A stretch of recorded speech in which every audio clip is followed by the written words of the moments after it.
Yo, Atlas speaking, and welcome to part 18 of What If I Was Reincarnated in the Naruto world as the legendary Konoha outsider. Let the tale begin. Chapter 339, I guess you're my squad leader. When Takuma left Barbari's office, Campbell was waiting for him outside. After their lessons ended, he wasn't expecting to see his Kenjutsu trainer for some time while he got busy with his job, but then the man showed up 2 days later. After the stress and surprise faded, he guessed they would be working together somehow, and he didn't dislike that idea. Campbell nodded. Come on, I'll give you a tour. They walked around the surprisingly large, multiple-story office that housed the Inquisitor unit, made up of 3 squads of 5 operatives, each excluding squad leaders and Barbary as the ANBU captain, leading the entire unit, masking up to a total of 19 operatives supported by 15 staff members in various positions.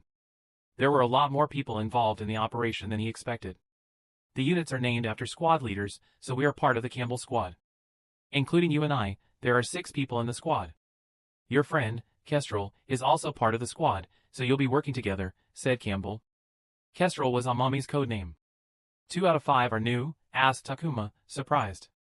New operatives like him were supposed to shadow a mentor who was supposed to be a squad mate. 2 new operatives on a team meant that only the remaining 3 were working, which was much less than the expected amount. It can't be helped that 2 of my people had to move out so soon from each other, and ANBU currently has a recruitment imbalance due to high demand and low supply, so we weren't able to get a replacement until your intake batch, said Campbell, and it was the first time Takuma had heard the unflappable man sigh. Because of Root? We had to rush to pick up the slack when they left. The truth is that we weren't prepared for it. Yes, we had contingencies related to Root, but drafting plans is not the same as seeing them through. It has been roughly over a year since they fled, and we are finally near to getting used to this new normal, and we haven't even started a department-wide hunt for the Root agents and its network because we've been swamped with covering the gaps. I forecast another rough 2 or 3 years before things settle down to the expected level of chaos before the next big thing. Like the village getting invaded and attacked by a supposed ally under the manipulation of a traitor? Takuma also registered the information that ANBU hadn't started to hunt Root down in earnest yet. He was disappointed they hadn't begun hunting Root like dogs to put down, but he was also pleased because the responsibilities to hunt them down were still up for grabs. He feared that if the hunt were already in full sprint, responsibilities would have been locked down, and he might have missed the opportunity to go after Khan. But seeing that they hadn't started a full-scale hunt yet meant that, as long as he took early initiative, he could involve himself in large-scale operations somewhere down the line. And what does our work involve? Takuma asked. He wanted to be productive as soon as possible so he would be ready when the opportunity came. The Inquisitor unit worked with the Leaf Intelligence Division and ANBU's own intelligence network to find threats across the Land of Fire. The intelligence networks kept an eye on the pulse of what was happening around the nation, always on the lookout for disturbances. Once they found something, they would push it to appropriate stations like the Inquisitor unit to see if there was something there to deal with. The unit would then analyze the intelligence and identify the problem and its threat level before deciding how, or even whether, to eliminate it. We don't have many restrictions on what sort of cases we handle. You can take in anything as long as you clear it with me. Understood. They made their way through the office and arrived at a fully stocked armory enough to arm the entire office to teeth and then some more. Takuma was confused as to why they had come to the armory when he thought he was going to be formally introduced to his team. Has it arrived? Campbell asked the armory manager. It has, said the manager, smiling at Takuma before dipping back into the room. What is it? Asked Takuma, curious. Campbell asked him to wait. After a minute, the armory manager returned holding a white porcelain mask with a black design inspired by and resembling a honey badger. He placed it on the metal counter between them, and Takuma silently stared at the pristine mask, which was still gleaming under the light from the absence of scratching. Welcome to ANBU, Radel, said the armor manager. Takuma felt something unknown as he picked up the mask. The last time he had taken a mask, it was to hide his identity from people, including his friends, and eventually led him to hide a big part of his life from the people he cared about. This mask was going to be no different. They wouldn't know a whole part of his life for a very long time, and if the time came one day, even then, he could only say so much. Did he find that difficult? No, he did not, but that didn't make him hate it any less. Do you like it? Asked Campbell. I like the design. He didn't mind whatever they gave, and it wasn't like he would see himself wearing it unless he looked in the mirror. Let's go meet the team. Takuma thanked the armory manager, and they were off to meet the squad. Each squad was assigned its own office space, and the Campbell squad was located on the 2nd floor, while the other 2 were on the 1st floor. You can greet them later on their own, Campbell said on their way up. The team had already gathered in the squad's meeting room, waiting for them, and the moment Takuma entered the room, confetti shot out of the party popper, almost making him take cover to prepare for flooding the room with water release, wild water wave. "Welcome!" Amami yelled as she held the party popper. "He doesn't look amused," said the adult man in his late 20s. His shaggy, dirty brown hair, messy stubble, untucked shirt, shorts, and household slippers gave an impression of a messy man who didn't care about his appearance and what people thought about him. Takuma had nothing against that, but he believed in following dressing etiquette. He wore his police force uniform because it was required. He also wore his leaf gear as his uniform diligently when he was in his capacity as a shinobi. A lot of shinobi like to dress comfortably, something he had no problem with, but he at least expected people to be presentable. Dressing in loungewear at the place of work was not working for him. "Exactly," said Amami. Takuma sighed as he saw her grinning mischievously, as though she were expecting and deliberately seeking his current reaction and that she had gotten exactly what she wanted. He shot her a look, but she just pumped her brows to show her amusement. The other woman in the room stepped to Takuma and set out her hand for a handshake.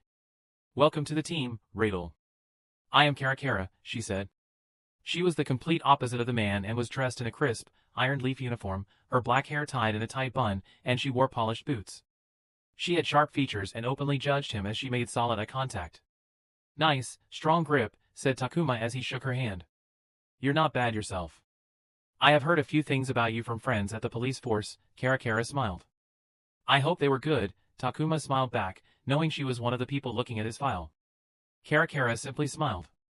Kestrel is learning under Karakara, so Radel will be doing the same under Dole. Campbell turned to the messy man. "Show him the ropes, have him help you with your cases.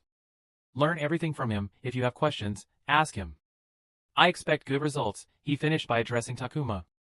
"Yes, sir," Takuma said before exchanging an awkward look with Dole, who had also looked at his file. He looked around the meeting room before turning to Campbell. What about the other member?" Each squad had 5 operatives and 1 squad leader. There were only 4 operatives, including Takuma, in the meeting room. "Kryde is out on a case for a moment. He will return at the end of the month.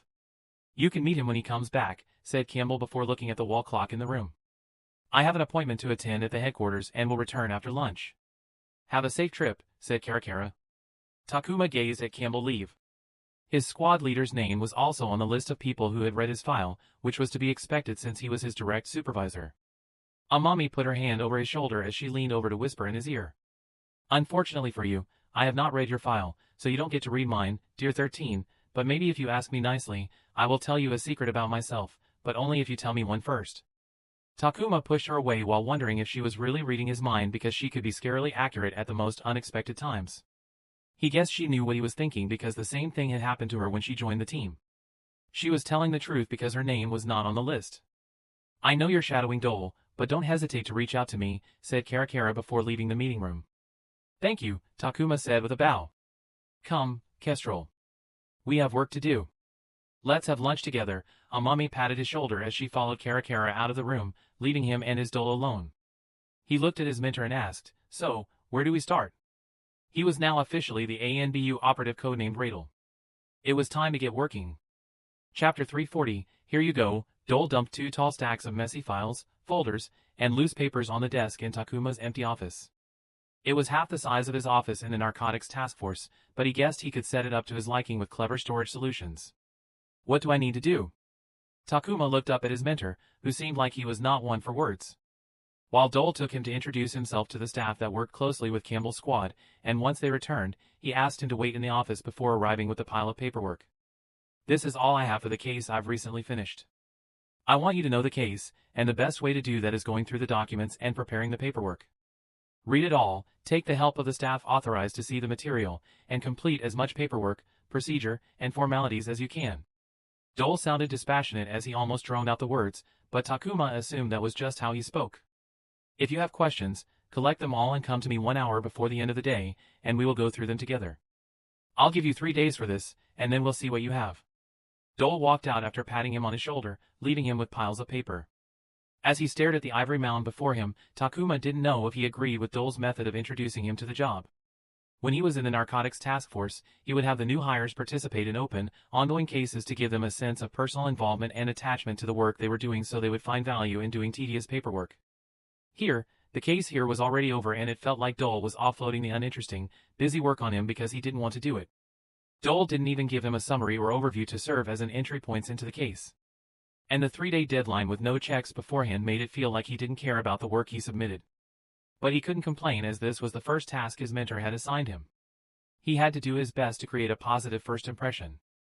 Takuma stood up from his chair to pick up piles and bumped his thigh into the table, which toppled the ivory mound, sending loose paper avalanching down the tabletop and onto the floor. "Well, this is just wonderful," he said, pursing his lips. By the time he was done cleaning up and organizing the mess into something he could start working with, there was a knock on the door.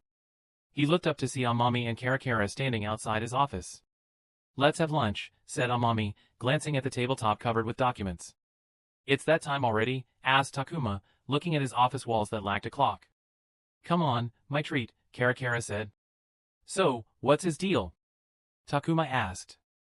Amami, who was about to go for her first bite, looked up at him in surprise. "Gosh, you're direct.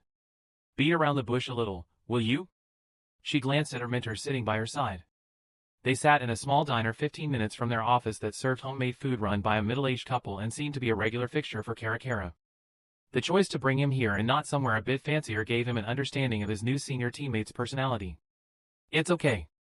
It would have been strange if you hadn't asked about Dole," Karakara said as she wiped her chopsticks with a napkin. "What do you want to know? What's he like?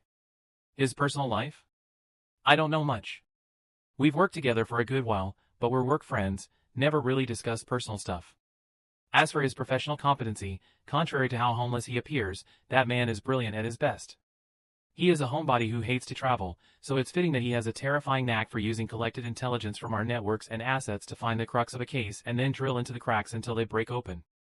As part of the domestic branch, the Inquisitor unit handled matters from all over the Land of Fire, which required operatives to travel often as part of the job. Among the 3 squads in the unit, Dole traveled the least, not because he didn't handle faraway cases but because he managed to handle them from home. His longest streak of not leaving the comfort of the Hidden Leaf was 7 months.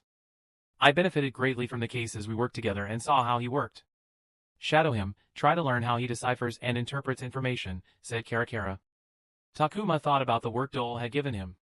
Reading the material on a case and preparing the paperwork did seem like an exercise in interpreting information and presenting it in a digestible fashion. Perhaps it was Dole's way of guiding him and not using it to offload unwanted work. "What should I do to impress him?" "I want to work on some real cases as well," asked Takuma. For a while, Dole was going to be in charge of his work, so he wanted to get on the man's good side. He doesn't enjoy people in general, so buttering him up won't work. Stick to producing good work, make fewer mistakes, and more importantly, don't bother him, and you'll be his favorite person. Takuma gave her a grateful nod. He would greatly prefer it if it were as simple as doing good work because, in his experience, it was almost never that. But as he remembered Dole's personality, which he observed in the morning, maybe the operative was indeed someone who was uninterested in office politics and only wanted to focus on his work. He looked up at Karakara. Seeing that he had the opportunity, he decided to ask more questions. "Any things I should know about the big man himself?" Karakara hummed. "Well, Barbari's a good boss. He knows how to manage and motivate people. He supports and takes care of the unit, doesn't have a big ego, and doesn't micromanage. Some of his antics can be a tad bit annoying, like the initiations and drinking parties." On Mommy's side, it seemed no one enjoyed their initiation, but all in all, he's probably everything you'd ask for in a boss. In return, he holds us to a high standard. He understands mistakes are natural and would rather focus on fixing and preventing them than yelling like others. He'll even try to help if you're in a slump or struggling for whatever reason, but he won't baby you, you have to pull your weight. He also prefers high performers, Amami chimed in. "That's right. He's fair, but if you do good work, he will be much more responsive and flexible with your demands and requests." "He must like workaholics," Takuma said jokingly. "Not really, no. As long as you have some updates for him that he can pass on to his bosses, he is more than happy to leave you alone even if you only come to the office 2 days a week." Takuma felt a rudimentary picture of Barbary form in his mind. It was only his first day, and there was a lot more to know about his team, which would come with time, but he was satisfied with his initial findings. He knew a bit about Campbell from their lessons. Amami he was familiar with because of their partnership during the ANBU assessment. He had a feel for Karakara's type of personality, and she had given him enough about Barbary to get started. He would find out more about Dole as he learned under his mentorship. "This is impressive," said Takuma as he read the material before him in the unit's record room. It is, isn't it, said Jotomi, a member of the ANBU staff who worked in the Inquisitor unit. He volunteered to help with the things he didn't understand, something Takuma was very grateful for. That alone made him eager to build a relationship with the man. In many ways, being friendly with the staff was just as important as getting along with his fellow operatives on his squad. They were the backbone of the ANBU, nothing would happen if they weren't there to establish order in a very chaotic organization. As they reviewed the material Dole had collected and notes for his case, Takuma realized Karakara was right. Dole had an amazing skill for sifting through the information collected by intelligence networks and assets and finding meaningful information without visiting the place or talking to the key people involved. He wasn't a magician, and he still had to do those things if there wasn't anything useful in the collected intelligence, but he went deeper than most people by noticing things they would have missed. Look at this. Takuma lifted copies of a ledger and contracts related to the case he was doing paperwork for and handed it to Jotomi. How did he even find that out? I mean, I would have looked at the ledger because it's always wise to follow the money, but not like this. And that was because he wasn't a financial accountant nor was he knowledgeable in legalese, but Dole apparently knew enough about both those matters to notice something wrong, or he had someone look into it because he sensed a smoking gun. Whoever had written the contracts and manipulated the ledger was very good at their job, but Dole was still able to look through the deception to find damning evidence. It had been 2 days since he had started looking into the case, and Takuma had already found half a dozen similar instances where Dole discovered things he wouldn't have thought about looking. It's no wonder he doesn't leave the village, he muttered. While Takuma admired the material, Jotomi reviewed his paperwork to check for mistakes. Takuma had shown his progress to Dole, who had directed him straight to the staff without looking at his work, believing the staff would be more suitable to proofread it. It made sense, but he had still not managed to sit with his mentor for more than half an hour at a time. Did you do all of this? Asked Jotomi. Yes, I did. Is there a problem? No, not at all. This is perfect, he said, his tone tinged with surprise. I was expecting some errors, but this is flawless. Even the summaries break down the situation in an easy-to-digest fashion. I say you have a knack for paperwork, Riddle. Well, I do have some experience, Takuma said humbly. He had done more than enough paperwork in the police force, but in addition, he had prepared for it by studying ANBU's standard operating procedures and paperwork during training with ANBU staff introduced to him by Sango. As they chatted, another staff member entered the record room to file some documents. Hey, Bajinori. It looks like the new guy won't be giving us any problem with the documentation, Jotomi said jokingly, calling over his friend to look over Takuma's work. That's not good, Bajinori said as he took the papers from Jotomi. We'll be out of our jobs if they stop making mistakes. He trailed off as he glanced at the papers in his hands. Takuma looked up and noticed a frown on Bajinori's face, who noticed the gaze and wiped his expression off his face quickly. What is it? Is there something wrong there? Please don't hesitate to tell me. I would rather hear it to my face now and not make the mistake later. How should I say this? Bajinori looked extremely hesitant about whether he should say what was on his mind, but after Takuma urged and insisted, he spoke up. Dole submitted this last week, and I already processed the paperwork for this case 3 days ago. Takuma felt as though someone had dumped a bucket of cold water on him. Even though he wasn't happy with Dole's interactions with him, he respected the quality of his work, but now he felt like the man had made a fool out of him. Chapter 341. The next day, Takuma sat in his office, gazing at the neat set of documentation, files and scrolls he had worked hard on, all of which was basically meaningless. He thought he was helping with something of real value and the realization that he wasn't left a bad taste in his mouth. It wouldn't have been a problem if he had been told about it in advance, but he was led to believe that he was doing something that would be useful. Takuma didn't need to be baited. He wasn't a fresh Chunin or a trainee, he was an ANBUnin and a Chunin of the Hidden Leaf. He would rather have his work overseen and double-checked over doing something without value. There was a knock on the door. He looked up to see Dole standing at his threshold. In the past 3 days, Dole had not once started a conversation with him, much less visited his office. He had told Takuma to hold off on his questions until the end of the last hour of the working day, but he was always half an hour late for those as well. It felt like he didn't want to deal with him at all. I heard from Bajinori. I have completed the paperwork. Takuma pushed the paperwork forward. Even though it was meaningless work, he had worked overtime the day before to complete it in case Dole tried to use incomplete work against him. Dole gazed at him for a moment before sighing tiredly and sitting across from him like he was exhausted. Listen, I have nothing against you personally, but I don't have the time to babysit someone right now, he said. Then what do you suggest? Asked Takuma. Initially, he wanted to confront Dole about assigning him work that he had already done on his own, but after taking some time, he figured it would be better to talk it out. Having managed a team before, he wanted to communicate at least once to come to a compromise before taking any other action. Even if he didn't like Dole and didn't want to be friendly with the guy, he was fine as long as they came to a mutually agreeable solution. Our squad is in a bad state right now. Before you and Kestrel joined, there were only 3 of us, and that caused us to fall behind the other squads, Dole said as he sank into the chair to make himself comfortable, almost lying in it. That's not your fault, said Takuma. He understood the pressure of meeting performance goals. But it's not the other squad's fault either, said Dole, eyeing the table like he wanted to put his feet up. Funds and resources in our unit are decided by performance. When we lost people, the funding available was cut to match the squad size, and those funds were redirected to the other squads. Now, you would think we would get our funding back when you 2 joined, which we did, but it's not the amount from before it was cut. The other 2 squads have kept a portion of our funds as part of their performance rewards. And now that Campbell's squad was back to their full numbers, they were expected to perform like a full squad, which was difficult when they had 2 new operatives who would take some time to settle into their roles. That's why we have been working out asses off for the past couple of months to keep that performance gap low while both of you settle in. Despite his words, Dole seemed relatively unconcerned about it, but that seemed partly of his generally unbothered disposition. Having you help me will not be of any help. I will always be double-checking your work because I don't trust you. I know your history, and as illustrious as it is, until I see it with my own eyes, I can't work with you. If it were any other time, I would have been fine with double-checking your work while I learn to work with you, but that's not possible right now and I can't afford to slow down. Takuma felt he better understood the situation. He didn't agree that he would slow Dole down, but it helped him understand the justification behind Dole's actions even though he still didn't like it any less than before. I don't want to do meaningless work, said Takuma. He wanted to gain more B-rank ninjutsu, which depended on his performance, and doing meaningless work was actively hurting his goals. If you don't want to mentor me, that's fine.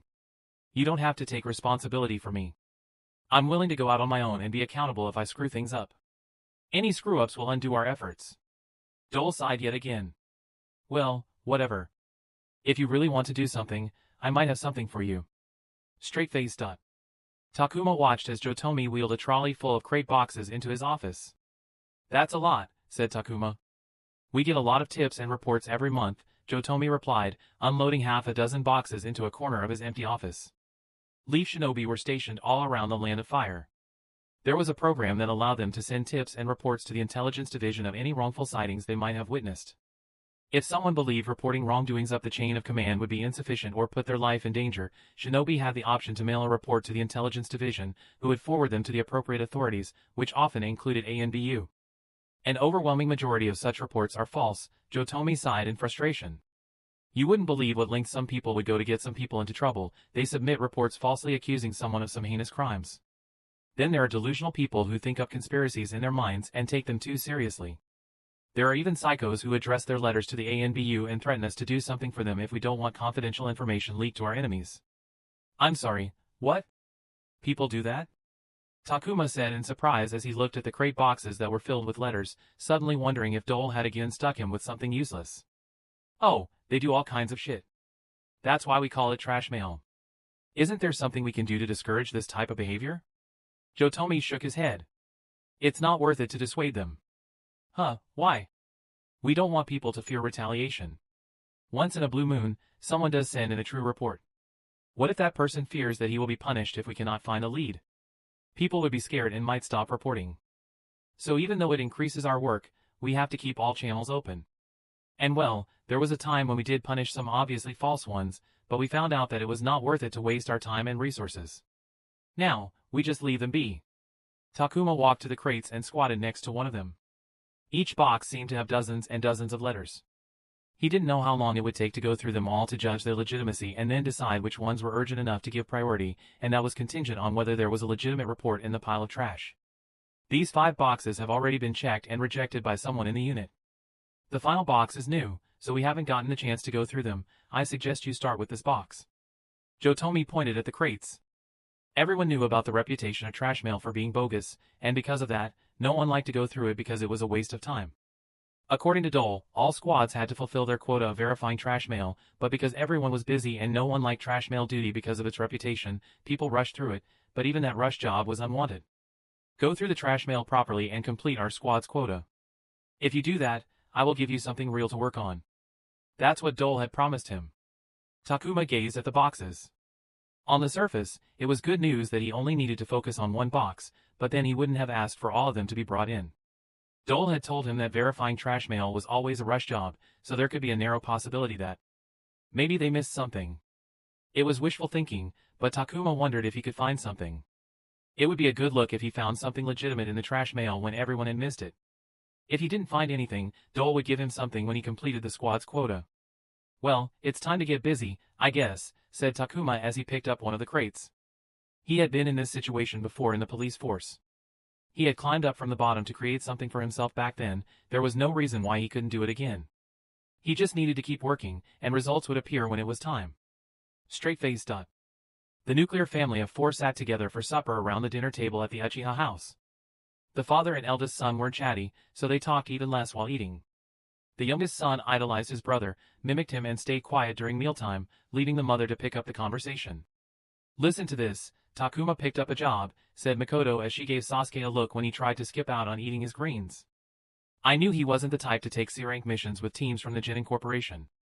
Most unaffiliated Chunin who didn't belong to a department or other organizations would take on C-rank missions with Genin Corp Genin. That kid needs to do something substantial to feel like he's doing something, she said. What is he doing now? Asked Fugaku. He wanted to know what Takuma was doing after rejecting his offer. He had also heard that his negotiation with torture and interrogation had failed, which made him curious to find out what place had finally satisfied him. It's a protection service called the Ironwood Protection Company. Bodyguards? Fugaku frowned.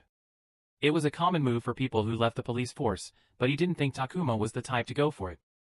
Or was it because he rejected both the police force and TNI, leading him to lose his options and settle for an inferior choice?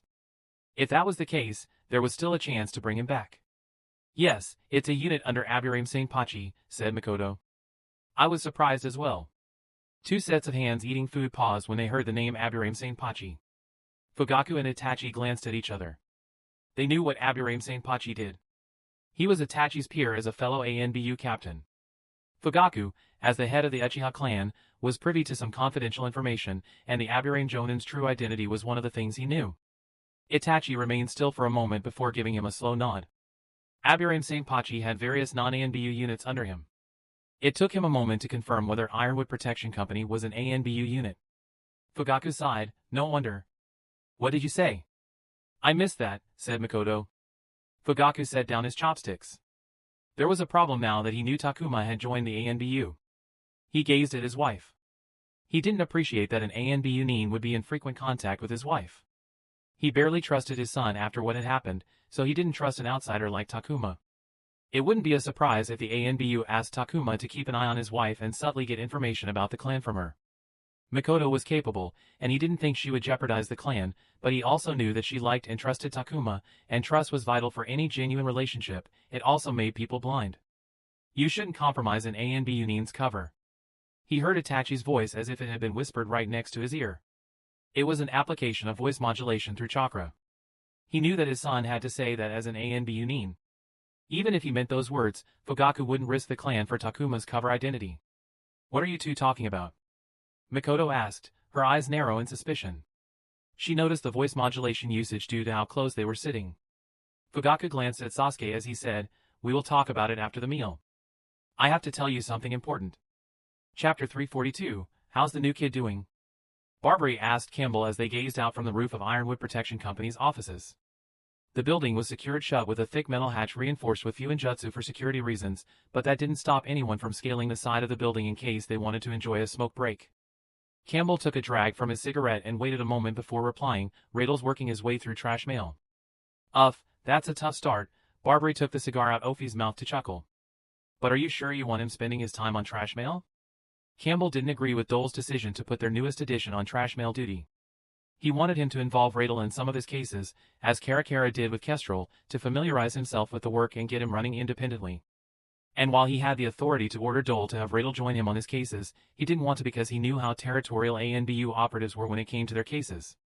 He too wouldn't like it if someone walked into his case against his will, so he didn't want to cross that line, yet. He's paying his dues as the newest. Despite his own feelings on the matter, Campbell couldn't complain about his team in front of his boss as it would only seem like he couldn't run and control them properly. That is important, Barbary said as he puffed out smoke. Of course some things were left unsaid.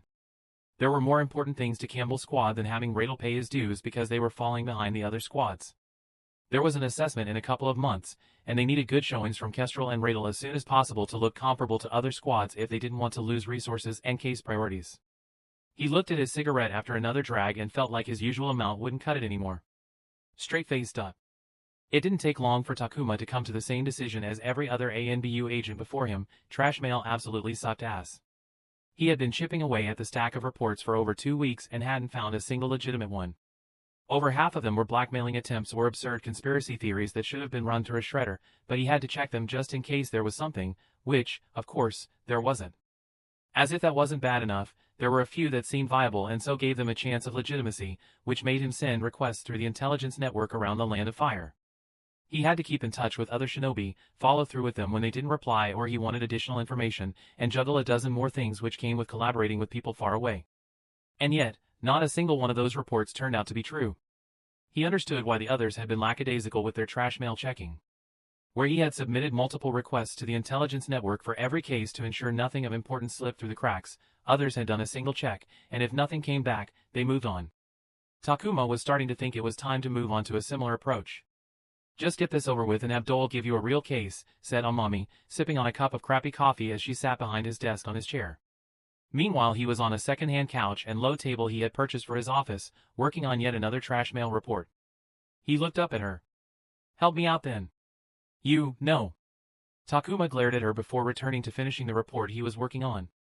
Despite her words, she walked over and picked a file from the bunch, glancing over it for a long moment. "I think I remember talking about this one. Karakara was just finishing this when I had just joined," said Amami. "Someone is claiming there's an unauthorized, off-the-books hit shop running out of the Mizuru quarters. That's wild, isn't it?" "I thought you weren't interested," said Takuma. Mizuru quarters was a military installation southwest of the Hidden Leaf village. It was built as a strategic base to train, equip, and deploy troops against a possible attack from the Hidden Sand through the Land of Rivers, the nation that sat between the Land of Wind and the Land of Fire. It was one of Leaf's major bases in terms of population and responsibility, as it was in charge of border security along the River Fire border. He remembered that certain trash mail. There was an anonymous report that someone was taking assassination jobs from within the Mizuru quarters. The shinobi within the base didn't take commercial jobs, and thus, fulfilling hit contracts was not something that should be happening there. I didn't have to do anything with that. Karakara did a good enough job for an anonymous report. She contacted someone in the base and they ran an investigation that didn't turn out anything. There was nothing more I could do there except for an in-person visit, but that would be completely unwarranted after the investigation unless something new popped up. Takuma returned his focus to the report on hand, only to frown a few seconds later when he remembered that he had already closed that trash mail case and that the file shouldn't be in his office. Had he forgotten to turn in the file? "What are you reading from?" he asked. Though unlike the one Karakara showed me, this letter isn't anonymous. Amami held up a letter he didn't recognize. He frowned. "Show that to me." Takuma walked to the desk and pulled the letter out of her hands. He didn't recognize the letter because he hadn't read it. Then he looked at the file on his desk, an unmarked file used for unprocessed trash mail. "Huh. I guess something did pop up, huh," said Amami. Straight-faced up. Campbell looked at the letter before him and didn't know what to think. A few days ago, he thought Radel's going through trash mail was a waste of time, and now he sat across from the kid who said he had found something in the same trash mail. He couldn't even remember the last time trash mail had become anything other than a waste of time. "The first letter was anonymous and came directly from Mizuru quarters," said Takuma, pointing at the letter, which was sent in an envelope made from stationery marked with the base's insignia, but this second letter came from a prison labor camp far away from the Mizuru quarters. Both of these letters make the same claim that there's an unauthorized hit shop running out the military base.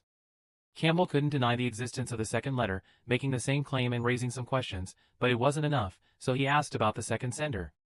Yuyeji Gekken, a former Leaf Jinin. He was sentenced to 10 years of labor in the Chibumi copper mines 2 years ago. I checked his records. He was stationed at the Mizuru quarters for 3 years. He has the background to make the claim, said Radel. What did he do? He raped and killed a kunoichi, said Radel, a grimace laced with disgust flashing past his features as the words left his mouth. That said, we shouldn't dismiss his claims because of what he did. Campbell nodded. But it also doesn't make his claims credible. Which is why I'd like to go visit him in person. I can confirm if he's telling the truth, and if so, then he clearly knows something that he hasn't mentioned in the letter. Campbell looked past Riddle at Dole, who was sitting on the couch, staring at the ceiling fan as though completely zoned out of the conversation, but Campbell knew that he was always paying attention. "What do you think?" he asked. "It's going to be risky if we are rash," Dole spoke without removing his eyes from the fan. The internal investigation concluded that no such illegal operation was running in his base. If we reopen this now after that investigation, and it turns out to be nothing, he'll definitely make a ruckus, and that might get us into trouble, which would be really bad for us, especially now. Even though they were an ANBU unit and were granted a considerable amount of power, enough to arrest and interrogate almost all Leaf Shinobi without a warrant, Mizuru Quarters base commander was a Jonin. A Jonin was not someone even ANBU could treat recklessly because of their rank and the authority and status that came with it. Reopening the case after the investigation had cleared the base of any wrongdoing would be considered an act of undermining him and damaging his reputation. There wouldn't be a problem if they found the existence of a hit shop, but if they found nothing, there would be repercussions against them, especially once it was revealed that the source was trash mail. "But the 2 letters does raise a question," Dole continued, finally looking at Campbell. "It would be irresponsible not to look into it, and there's no harm in interrogating the man to see if he can back up his claim." Campbell sighed because Dole was right. The fact that they had received 2 letters from 2 different places wasn't something they could ignore. And if the claim was true, the case was right down the Inquisitor unit's line of work. "Okay, Dole, you should." "Sorry, can't do, boss." "I'm too busy," said Dole, cutting Campbell off. "I don't have the time to make this visit, and I'm not saying this because I don't want to travel. I genuinely don't have the time. I have too much on my plate." Campbell frowned. He knew both Karakara and Kestrel weren't available because they were about to leave for their own travel for case purposes, and if Dole was occupied as well, it meant there was only one option because Krite was away from the office. Just let the kid do it. He found it by slogging through the trash mail. "And it's not like he doesn't know what he's doing with his police force background," said Dole. "I say we give a shot to show us what he's about." Campbell looked at Radel, who seemed eager to take on the responsibility. The entire point to this mentorship phase was that he wanted Radel to spend some time under Dole's guidance, but that was just wishful thinking based on what he had seen for the past 2 weeks. Karakara's hands were full with Kestrel, and he couldn't put another newbie in her hands. Krite was unavailable. Campbell, himself, didn't have the time to go. There was no other choice, and as Dole said, the police force background made Radel competent with this kind of work. "All right, you go talk to this guy, Radel. But this doesn't mean I'm greenlighting this case. Report back with what he tells you, then we'll see if we want to proceed." "Yes, sir." Chapter 343, as Takuma's trip to the prison labor camp at the Chibumi copper mines was confirmed, he was summoned to the ANBU headquarters for special preparations that all ANBU operatives were required to complete before their first outings. He was escorted to a medical ward deep within the headquarters, asked to clean himself with a bath, and given a hospital gown before being taken to a medical operating room. He observed the stark white, sterile surroundings lit with cold white light tinged a faint blue. He had been in far colder environments, but the chill in the room seemed to stab his skin. 3 people dressed in medical scrubs and covers over their shoes were preparing for the procedure around him as he sat in the middle of the room on the bare floor. He tried to ask them some questions, but they told him to wait for the 2 leads to arrive as they were assistants in a supporting role for the procedure. They did, however, tell him that the procedure would be mostly painless even if the sharp needles of various sizes failed to inspire much confidence in their words. 5 minutes later, 2 men and 1 woman walked into the room. The woman was wearing an owl-inspired ANBU mask, while the men were barefaced. All of them were dressed in medical scrubs like the assistants. One of the men took the lead to introduce himself to Takuma. "Good morning, Radel. I am Scarab. I'm the Fuenin who will be applying a death seal on you today," said Scarab. Deep crow's feet grew beside his eyes as he smiled, giving him a friendly look. He had the leathery skin of a man who was outside a lot, which was surprising for a Fuenin, who often stayed indoors for long hours to create seals. "We, as a department, really should think of another name for that because death seal sounds rather ominous," said Takuma. He didn't like the fact that something foreign, which he would rather not have at all, was going into his body, and that name wasn't making it any better. "Perhaps we should." Scarab laughed before introducing the other man with male-patterned baldness, leaving him hair only the sides as lacewing, the lead Irionin for the procedure. "The process to apply a death seal successfully is complex. I can't do it on my own. Everyone here will be working together to ensure it goes smoothly, safely, and successfully." "What's the worst that can happen to me if something goes wrong?" asked Takuma. He probably shouldn't ask as that would only exacerbate his fears about the procedure, but he couldn't help but want to know. "You shouldn't worry about that, Radel. Lacewing and I have done this countless times, and we haven't failed yet. Rest assured, we will be triple-checking every step to prevent any and all faults." All we ask from you is to relax and leave the worrying to us, Scarab replied, skillfully avoiding giving a stress-inducing answer. Takuma nodded before looking at the owl-masked woman. What about you? What's your role? He asked. She's here to keep an eye on everything and ensure the seal is applied properly, Scarab answered. The woman spoke. It's imperative that the death seal is applied properly and that no modifications are made to the design as it goes on your body for your own safety. Given the death seal's functionality and how intrusive it is, we don't want anyone to sneak in changes that could harm our operatives. I'm here to ensure you get the approved seal design and nothing else. Takuma didn't show it, but the thought of someone in the room sabotaging the procedure by sneaking in a change did cross his mind, and it didn't bode well for his anxiety as he was going to spend the next couple of hours in their care. Let's get started, Scarab smiled. He was asked to lie down on the white floor of the dustless room. He was completely naked other than his privacy sock, and almost instantly, he could feel the eyes on his scarred body. Scarring was not strange for shinobi, but in his case, his body was too young to have the density he had. He expected questions, but it seemed everyone thought better than to ask except for one question from Lacewing. Anything you want to tell us that's not in your medical records? He shook his head. Great. We will dull your pain, but you will be awake throughout the procedure. I hope you followed our instructions because you cannot move until the end. They had asked him to skip dinner the previous day and not eat anything leading to the procedure and drink water in moderation so nature wouldn't call during the procedure. What do you know about the death seal, Riddle? Asked Scarab, making conversation as he took a brush and a special blend of chakra ink custom mixed for the procedure and began to draw on his chest, right over his heart. To destroy the body in case of death or capture, Takuma replied. The ANBU's death seal was a Fuinjutsu seal branded on all ANBU field operatives. It was standard policy that if an operative died on the field, the seal would burn their body to ash using chakra-fueled fire to protect the secrets in the operative's body and to ensure anything it contained couldn't be connected back to the village. Secondly, in case the operatives were captured and foresaw torture, they were expected to kill themselves to protect any secrets. Scarab nodded. Thus, the name Death Seal. The activity in the room began to jump up as the other two assistant Fuinine started to draw seals on the floor around him. Lacewing knelt beside him, and his Irionine assistant sat behind with a tray of vials and syringes that seemed to be going into him. How does it work? Asked Takuma, diverting his attention from the strange liquids. Let's see.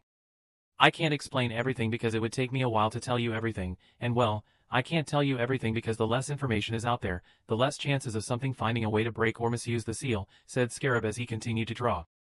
The seal observes various signs of life in your body to determine if you're dead or alive. If it finds multiple of those signs missing, a very high number, mind you, it will trigger the chakra-fueled fire that would flood your body, eating you from inside and out. I assume the seal will be using my chakra, right? Yes. What if I cut off the chakra to the seal? First, the seal maintains an artificial chakra storage.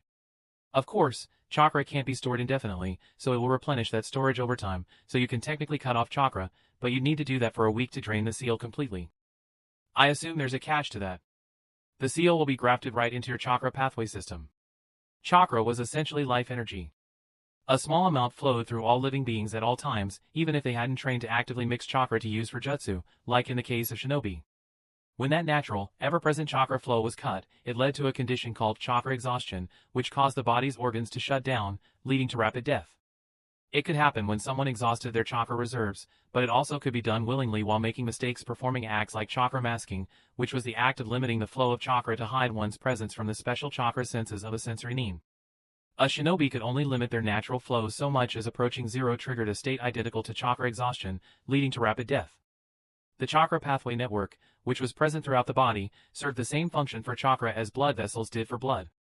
By grafting the seal into the chakra pathway system, ANBU ensured that chakra would always flow through the seal unless someone cut the chakra flow through their body, resulting in death, which would trigger the chakra-fueled fire, burning the body to a crisp.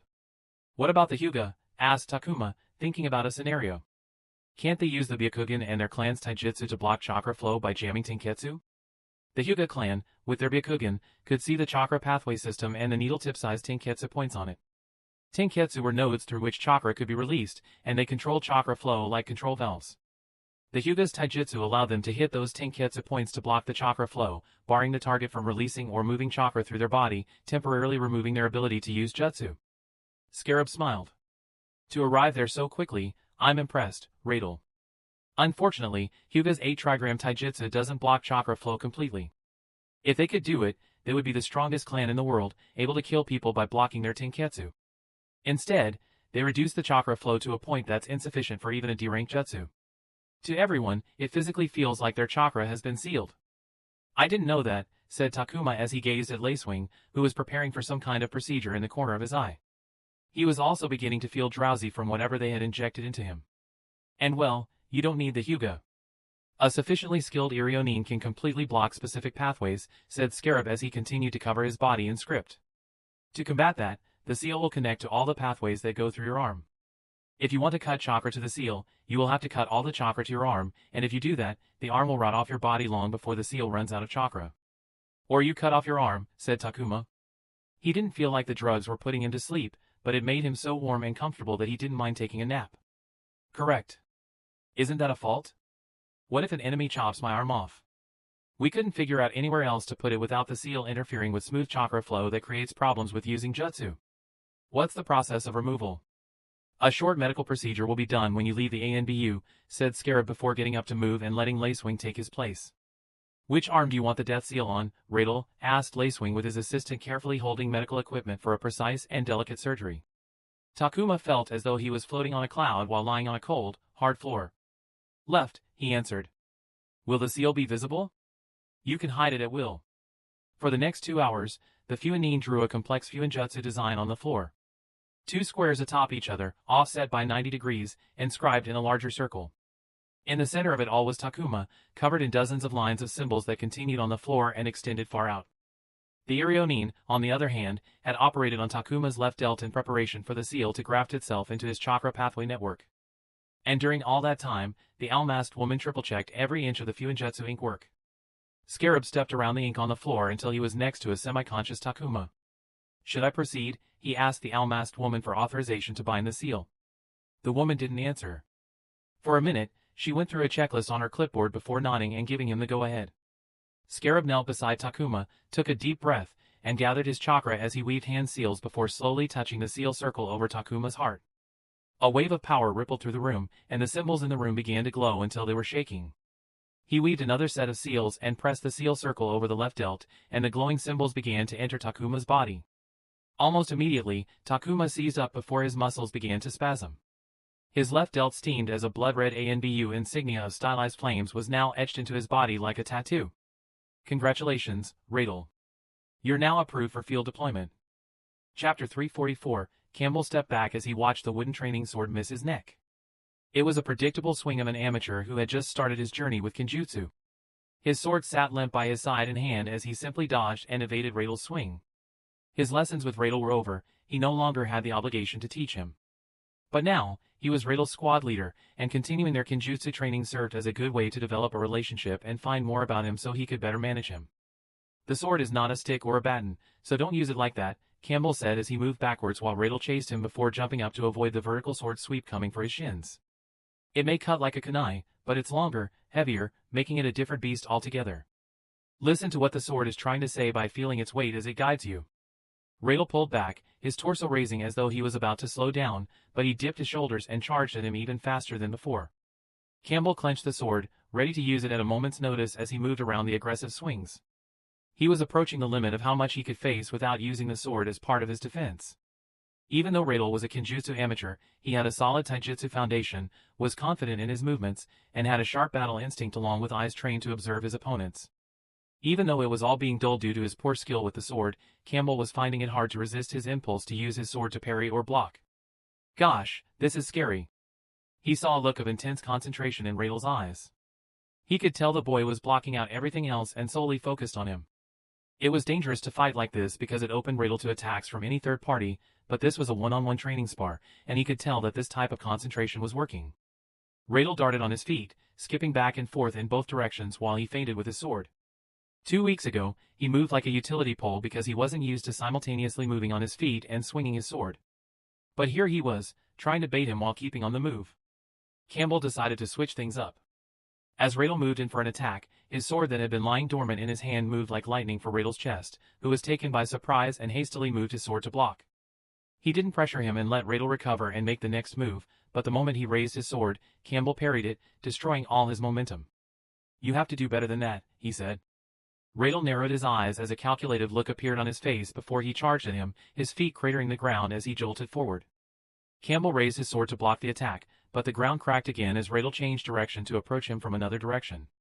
Smart, Campbell thought calmly as he followed Radel with his eyes. Instead of backing away, he took a step right toward Radel. Their swords struck each other, and as a sharp crack resonated from the impact, Radel was the one who was forced back with surprise and vexation crossing his features. A shinobi's combat style was a product of their experience, Kenjutsu was no different. Radel's sword aimed to be fast and overwhelming. It was a product of his training with weighted gear. He was focusing on two avenues of training, explosiveness and endurance. Explosiveness involved the speed at which he could use his strength. He wanted to sprint faster, jump higher, bound longer, punch harder, change his direction in milliseconds, and perform dynamic movements by increasing his body's output and utilizing force quickly through space and time. Endurance was the ability to exert force against a form of resistance repeatedly. It was displayed in activities that required a relatively long duration of muscle tension with a minimal decrease in efficiency.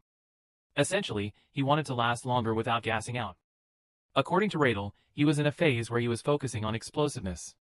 He was forcing himself to move as fast and forcefully with as much intensity as he could, which took an exhausting effort when he was carrying massive amounts of extra weights. It drained him exponentially faster, leaving him unable to even hold a conversation during or after training. Each spar was an opportunity to train his explosiveness. His sword moved fast and often. It was greedy for momentum and despised any lull as though stillness was a sin. Furthermore, because he knew he would exhaust himself quickly, he aimed to finish fights quickly by bombarding his enemy without stopping. Even though Radel hadn't gotten the feel down, Campbell could tell that when his Kenjutsu improved, facing him would feel suffocating. At the moment, it was greatly flawed.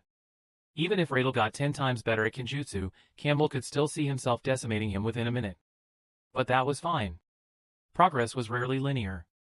Just like how weight training was influencing his Kenjutsu, something else would influence it later on, and a combination of different influences would create something potentially great that only belonged to Radel.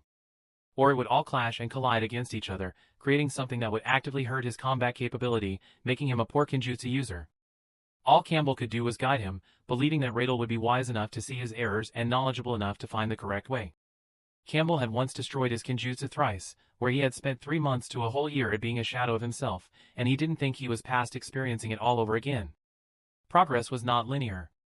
As long as he wanted to get better, tried to innovate, there was always the risk of crumbling the castle he had built from the ground up. But let's fix the problem in front of us, he whispered to himself. While Taijutsu gave Radel a solid foundation, it also was a detriment for his Kenjutsu. Hand-to-hand combat required one to get in close to strike, but using a sword allowed the wielder to have an amount of range to strike from, but it also could be said that the sword needed some space to operate properly. Campbell stepped away, and owing to his combat experience, Radel instantly gathered himself for his next attack, quickly flowing into a chain of strikes that smartly were aimed all over the body.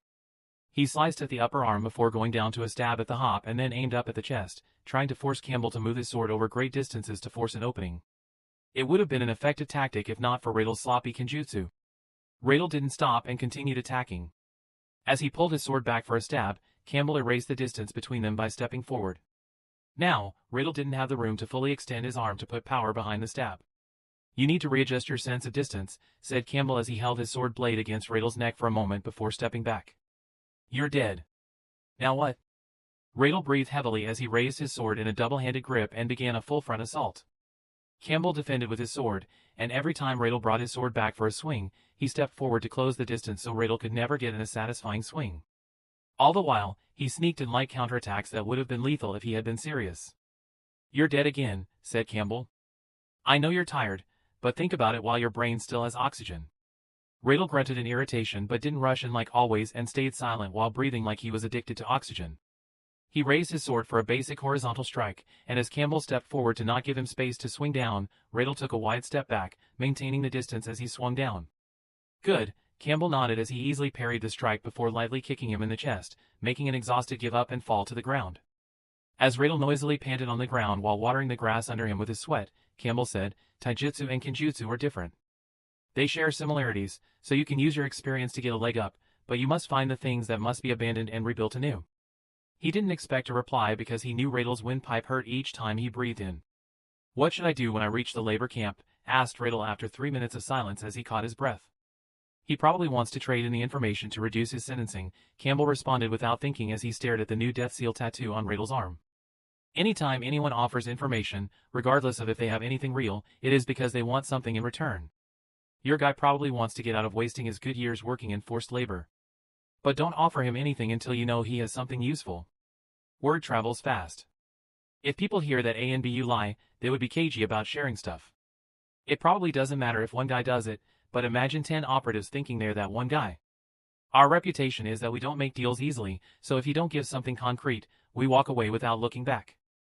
The 2 trash mail reports about the same claim gave it legitimacy, but it could still be nothing. Campbell had seen cases where people used an untrue rumor they heard over drinks as leverage. He had heard stories of desperate people clinging to anything in their reach that might seem false to almost everyone, but distress and despair twisted people's minds. What if there's something there? Asked Radel, wincing as he moved his body. If there's something there, we look into it. We? Campbell sighed. I hope you learn soon that you can't do this job alone. But if you want to hear it, okay, you will remain as this case's lead as long as you don't screw up, or I get an order from above to transfer the case. Although Radel had not been part of ANBU for long, he was here talking like every other operator, territorial and paranoid. Radel nodded. This is your first outing. Have you memorized the cover story? Asked Campbell, doing his job. They were employees of Ironwood Protection Company. Whenever they left on a mission outside, they needed a cover story in case someone, friends and families, asked about their out-of-station travels. Those stories were prepared before the trip, and the procedure required them to memorize them before they left the village. I'm going on a career job, transporting a storage scroll to the Hachirocho Valley. I will be staying in Shinobi travel quarters for a day before traveling back. Radel recited the story the staff had given him. The cover stories were based on some level of truth. Because Radel was traveling to Chibumi copper mines, the cover story had him go to Hachirocho Valley, which was only a quarter-day journey from the mines. He would live in a place owned and operated by the Hidden Leaf, so they also weaved that into the cover story. All right, I'm done. Anything else you want to say? Radel asked, still lying down on the ground. Campbell looked at him. He wanted the trash mail claim to be true because it would be good for their squad to have a new case. It would look good if they found something in the trash mail while other squads looked over it. Some part of him wanted to tell him to find something that would give them enough motive to go into the Mizuru quarters to conduct an investigation. Travel safe, he said. Radel was new and hungry. He wanted to establish himself in the unit and saw this case as an opportunity. He didn't want to flame those feelings by implying something he couldn't take back. All right, I'll be back. Hopefully, with good news, said Radel. Good news would be this thing turning out to be a false alarm, Campbell reminded. Of course, Radel said before weaving the hand seals that dissolved the shadow clone. Radel had left the village earlier in the morning. Campbell watched the smoke from the clone thin into the air. It suddenly felt strange that he had been talking and training to a clone. They were rare because of their chakra requirements. He didn't have enough chakra to use a shadow clone effectively because splitting his chakra in half sounded terrible for his combat style. Even if he doubled his reserves, it still wouldn't make sense. But damn if they aren't useful. He couldn't imagine how much free time he would have if he had 2 of himself at work. At first, he wondered why Radel wasn't using a clone at work, but then he guessed that the clone was being put towards self-improvement. Good for him, he said as he got up, ready to return to the office. He liked his training sessions with Radel because they gave him an excuse to spend some time with his sword, time he otherwise would have funneled into work. Chapter 345, Takuma didn't like abandoned factories because they reminded him of his time in U. The dirty factory that served as his home represented a miserable time in his life when he was alone in a place that never felt safe. As he stared at the mines, even though it was an underground mine instead of an open pit, he realized his dislike of mines because he had almost died multiple times the last time he was in one. The war had been an undeniably terrible time in his life. He shook the thoughts away because he could feel his mood souring by the moment. Before heading inside, he wiped his body clean with a wet towel because traveling with guys' weighted gear was an equally miserable experience as sparring with it was. He had changed into the full set of ANBU gear he had selected, which consisted of long black cloak covering his entire body up to his neck, leaving only his hands bare as he didn't like covering them. There was also a standard gray flak jacket, and a pair of long shinobi boots that reached 3/4 of the way up to his knees. Takuma seemed to have gone through a growth spurt because his custom-fitted ANBU gear was larger than his standard leaf gear, which he never noticed. His new ANBU issue boots also fitted him better, even though he wasn't used to the spikes for traveling into mountainous regions. His weapon pouches mimicked his usual configuration, but he now also carried a standard issue sword. The sword strapped to his back felt strange, so he switched it to his waist. He put on the ANBU issued black travel over his gear and pulled out the white and black ANBU issue mask inspired by a honey badger to complete his ensemble as an ANBU operative. He stared at the mask for a moment before putting it on, and when he looked at the mine pit again, he felt calm again. Straight-faced. The Chibumi copper mines were a mining complex where the ore was mined and processed on-site in a nearby mill facility. The refined material was then transported to wherever it was needed. Like almost all big mines in the Land of Fire, it ran a prison labor camp which held criminals who were sentenced to hard labor. But it was also special because it was among the few who had prisoners who were either leaf shinobi or were trained in shinobi arts, which required the mine to have stringent boarding and security arrangements, as these prisoners were much more dangerous than civilian criminals. The security for those criminals was handled by leaf shinobi, who recognized what it meant to see a robed figure with an animal-inspired mask walking toward them. Hey, look at that, said one of the genin guards stationed at the entrance. His companion looked up from the book he was reading, annoyed at being interrupted.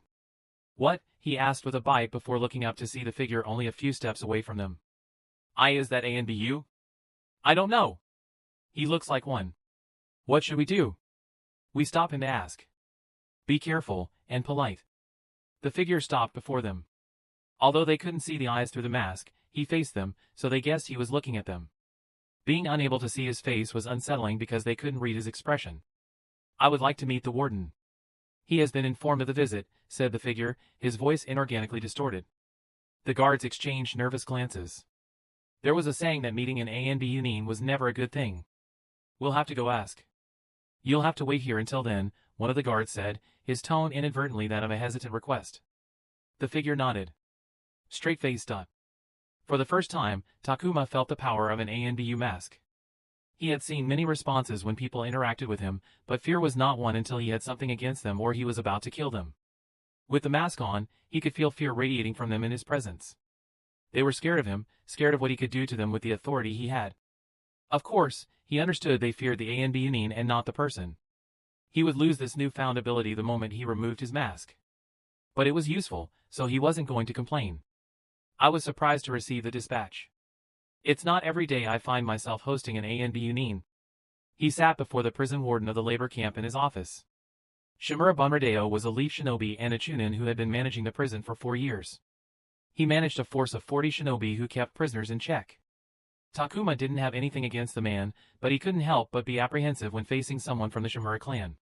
Even though the Shimura clan had publicly renounced Shimura Danzo after his crimes came to the surface, he refused to believe they were clean with someone like that at the helm. The culture was decided at the top, bad leadership often bled down to the ground level. And he knew how prisons were run. They weren't pretty places, and he didn't think Bunradeo would be a saint who ran his prison as a place of true rehabilitation, especially seeing that it was a forced labor camp. It wasn't mentioned, so may I ask what this visit is about, asked Bunradeo as he offered him some whiskey that Takuma refused. What do you think it is about, said Takuma, keeping his voice distorted. It was a choice he made because his voice had been cracking, and he hated every second of it.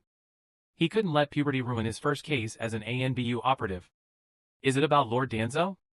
Bunradeo narrowed his eyes in displeasure before leaning into his leather chair with a tired expression. How many times must I talk about him? Torture and interrogation, intelligence, ANBU, I've already talked to many people about it.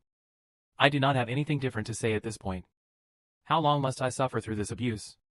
You can't blame us here, Chunin Bunradeo. You still call the traitor Lord Danzo. It's not unreasonable to think his clan might be covering for him.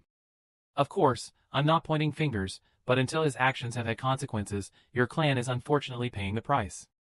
Bunradeo looked flustered when Takuma pointed out how respectfully he still referred to Danzo. His shoulders sagged, and his voice became much more submissive as he apologized. It's a force of habit. Please go ahead, ask me whatever you want, he sounded defeated. We will revisit this some other day. Today, I'm here for other business. I wish to meet one of your prisoners here. Koemo-sensei, do you recognize him? Asked Takuma. The conversation about Danzo wasn't initially part of the plan, but it came up, so he decided to use it to his advantage.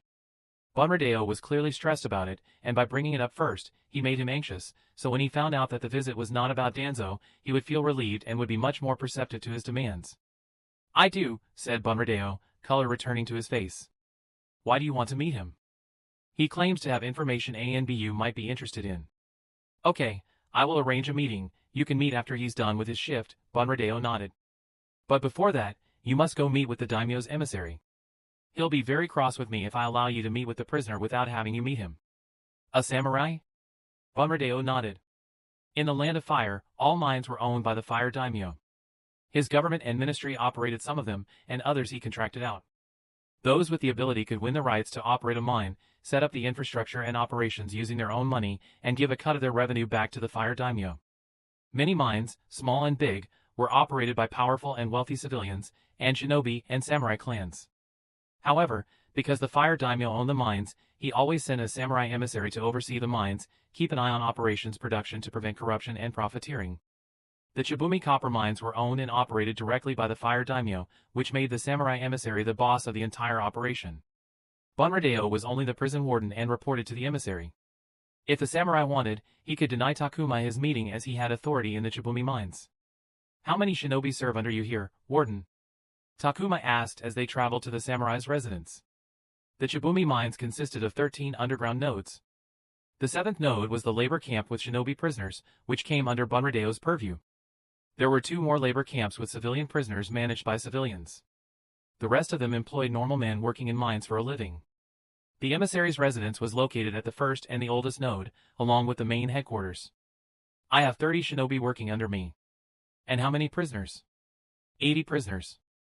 Takuma frowned when he heard the numbers. The prisoners in the 7th node were all shinobi, and even though they had their chakra sealed with Fuinjutsu, they still had access to some of it because the bigwigs upstairs wanted to exploit the enhanced physical capabilities of shinobi in a labor-intensive activity like mining, and that made them much more dangerous. 30 shinobi was not safe enough to handle 80 prisoners. "And you handle the mine security as well?" asked Takuma. "No, my men only handle the prisoners. The overall security is someone else's responsibility." "I must say, you don't have enough men." "Don't I know it?" Bunradeo scoffed. "I want more men, but the samurai don't like it when there are too many shinobi. They don't want us increasing our influence here. They think they will steal control of the mines if we are involved too much in a single mine. I have 20 civilians working under me because they wouldn't let me hire more shinobi." Bunradeo was one of the 2 chunin among the prison guards. According to him, when he failed to add numbers, he tried to get stronger shinobi, but even that was rejected, and he was limited to 2 chunin because someone argued that they didn't have more chunin because all the prisoners were jinin. That's why they don't allow labor camps like ours in mines operated by shinobi clans. They fear that if shinobi-operated mines produce more, we will be able to influence the daimyo to gain more rights. Shinobi labor camps are only allowed at mines like this one, where the bigwig is a samurai who can limit and control us. Takuma had done his research before coming but didn't know much about the power struggle. It made sense because mining mineral ores was big business, and those who controlled them possessed undeniable lees of money and power. While daimyo was the de facto leader of the nation and his retainer samurai clans his soldiers, shinobi possessed significantly more power. He could see the other side doing everything possible to limit the shinobi dominance to only military power. "What is the emissary like?" "He'll push you around if he thinks he can get away with it. He can't block you from meeting the prisoners because they're officially under Leaf's custody, but he can and will try to make it difficult for you if you give him the opportunity just to satisfy his ego." Takuma sighed internally. "Before I meet him, I would like to talk to one of your guards who knows Koemo-sensei." "Please arrange that as well," he said as they arrived at the daimyo's residence at the first mining node. He wondered how his newfound ability as an ANB Yunin would work on a samurai. Straight-faced. "Everything ready?" "Why yes, I have done what you asked for." "Hey, are you sure you want to do this? I heard they killed the last time someone tried to break out." Deep within the earth, former shinobi who had committed crimes mined mineral-rich ore as part of their punishment. Their status as criminals could be identified by the black Fuinjutsu seals all over their skin, including their faces. These seals didn't disappear and remained visible like permanent tattoos. Over in a corner, next to a wall, 2 men whispered to each other. The larger, bald man with menacing features that only became more intimidating because of the thick seal tattoos thundered when he heard the smaller man next to him question him. He grabbed the other man by his neck and lifted him while his thick fingers wrapped around his throat. The smaller man immediately tried to free himself by attacking with skill suitable for a shinobi but was slammed into the wall with enough force to crumble a large portion of raw ore and dirt. It made noise, but no one batted an eye inside a mine. "If you fuck me over, I will kill you myself before they can get their hands on you," the larger man hissed. Aye. The smaller man's face turned red as the pressure around his neck tightened. The large man released the grip and let the other man fall. He clicked his tongue, "Just do your fucking job, and we'll have our freedom soon. You can pretend to not be a part of it and stay here, but it's too late to quit." They heard footsteps echo, and the smaller man coughing on the ground immediately got up, picked up his pickaxe, returned to work and began mining the ore out of the walls. "Hey, what is happening here?" said one of the prison guards. "He inhaled some dust," said the large man calmly, completely opposite to his previous demeanor. The prison guard stared at them with suspicion for a moment before giving them a warning and walking away. Chapter 346, I'll be honest, A&B Yunin. I'm not sure if I can allow you to see one of our workers without knowing what you want from him. Takuma sat before the daimyo's emissary for Chibumi Mines by the name of Dogai Arazo. The man was from a supposedly prestigious clan with an active presence in the Fire Daimyo's court. According to Shimura Bunradeo, the Dogai clan was given the duty of managing the Chibumi Mines, and Hirazo had gained the position as its overseer through his clan. As Bunradeo said, the man immediately started probing for the reason for his visit without any delay. Even if he's a prisoner, I'm responsible for the well-being of my workers. ANBU's reputation precedes you, and I'm afraid it's not very pleasant, especially where prisoners are concerned. You must understand my plight. I want my workers to be able to do their job, and I'm unsure if that would be possible if you get your hands on him. ANBU was Leaf's premier security agency, and that came with a dark reputation of torture, assassinations, and sabotage, among other unsavory activities common in secret agency circles. Shinobi criminals and prisoners had it worse as there were limited laws protecting them, especially from ANBU, who operated with a high level of freedom under the law. They could arrest shinobi without a warrant, the only exception being the Leaf military police force officers, a stipulation the Uchiha clan managed to strong-arm into legislation during the early days when ANBU was only a fledgling department unable to defend itself against the village's bigger powers, like the clans. Those workers are Leaf's prisoners, I have full authority to question them. Please don't misunderstand, this here is a courtesy, not a meeting to ask for your permission, said Takuma. Bunradeo had told him that if he showed weakness, Hirazo would try to take advantage, so he abandoned most of his tact and put up a firm front. That doesn't change the fact that, according to the joint agreement between the Ember Imperial City and the Hidden Leaf, it is well within my authority to request an official missive from your side if you wish to interrogate one of my workers, Hirazo replied with a carefree smile despite Takuma's words. Even though the Fire Samurai and Leaf Shinobi were on the same side, they were political rivals who vied for power over the nation beneath a facade of smiles and camaraderie. They couldn't duke it out through combat, so they fought through laws, decrees, and general political influence. The samurai before him inclined his head. I do not wish to go there, so let's be civil. How about we start by removing your mask? Quite frankly, it's rather rude for you to not even use your real voice during a conversation, Hirazo smiled, confidently leaning back into his high-back leather chair. Offices at mines, docks, farms, and other on-site locations were practical in nature because there was seldom any need to entertain others, and people who visited such places were familiar with the environment. But Hirazo's office was decorated as though he worked at a bank and regularly entertained affluent folk to court their wealth. In comparison, Bunradeo's office barely had any personal effects and seemed like a place meant only to sit down and do work in. Takuma guessed that before Hirazo was assigned to the mines, he was involved in political wrangling in the capital city.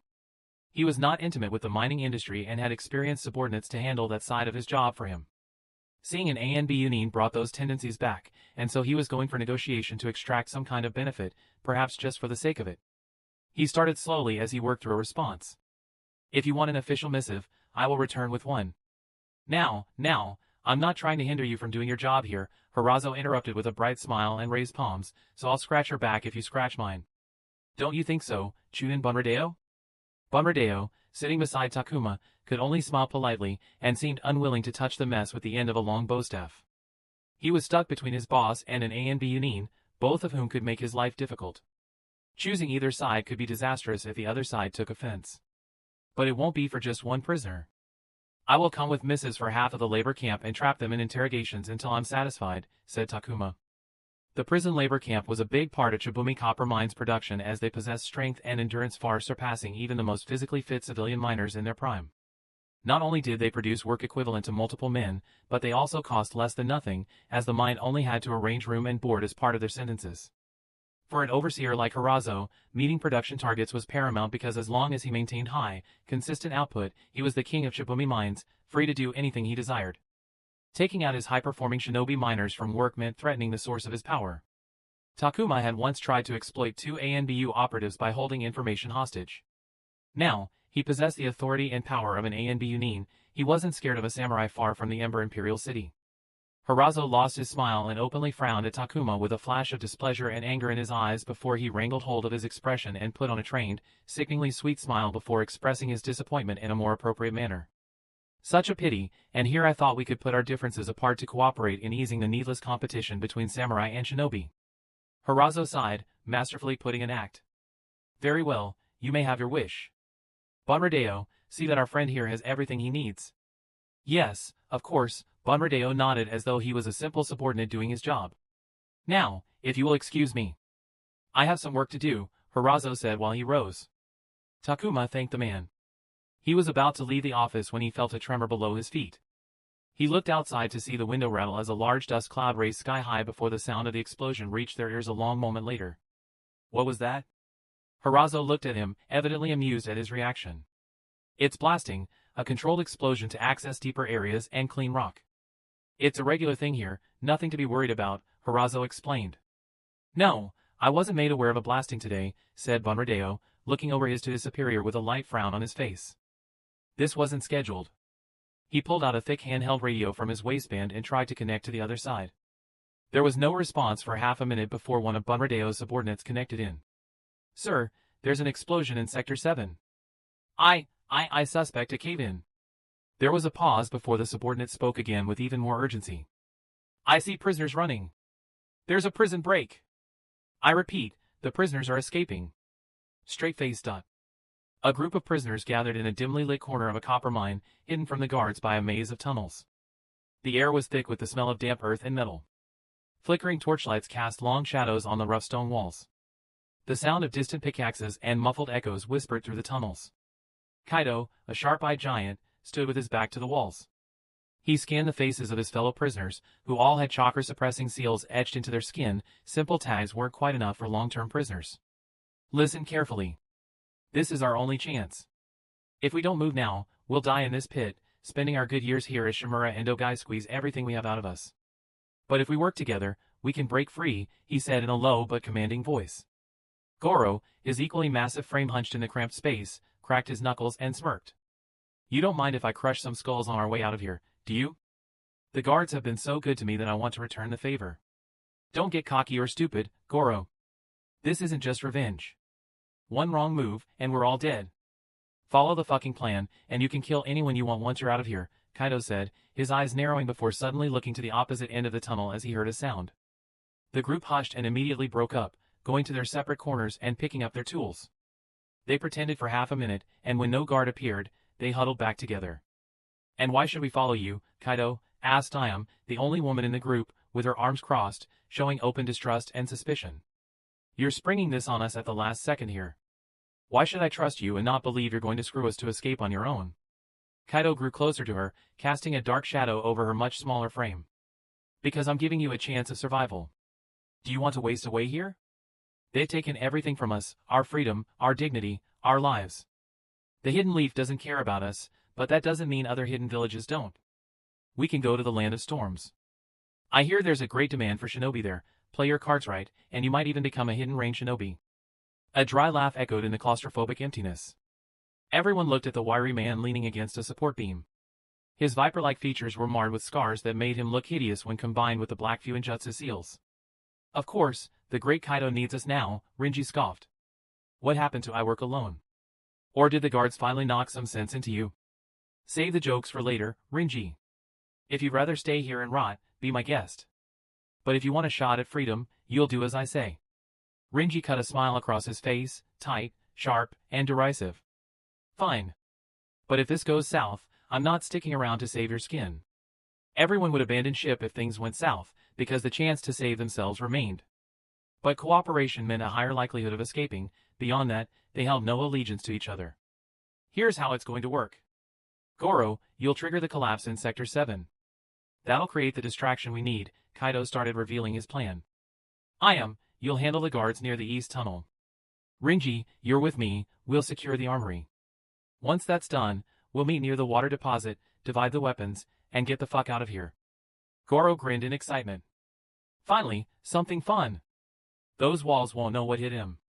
It's risky, but I'll make it work. Just don't expect me to clean up any other messes, Ayam sighed. An armory, huh? Rinji smirked. Guess I'll finally get my hands on something sharper than a pickaxe.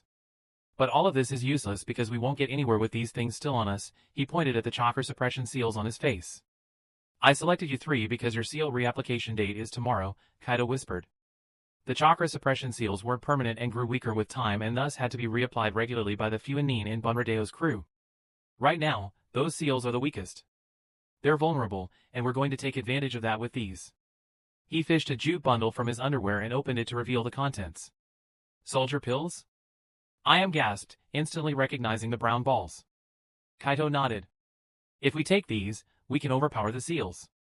They won't break, but you'll have enough to fight the seals and exert 80 to 90% of your normal level. That might be enough to run away in all the chaos. How did you get these? Asked Goro.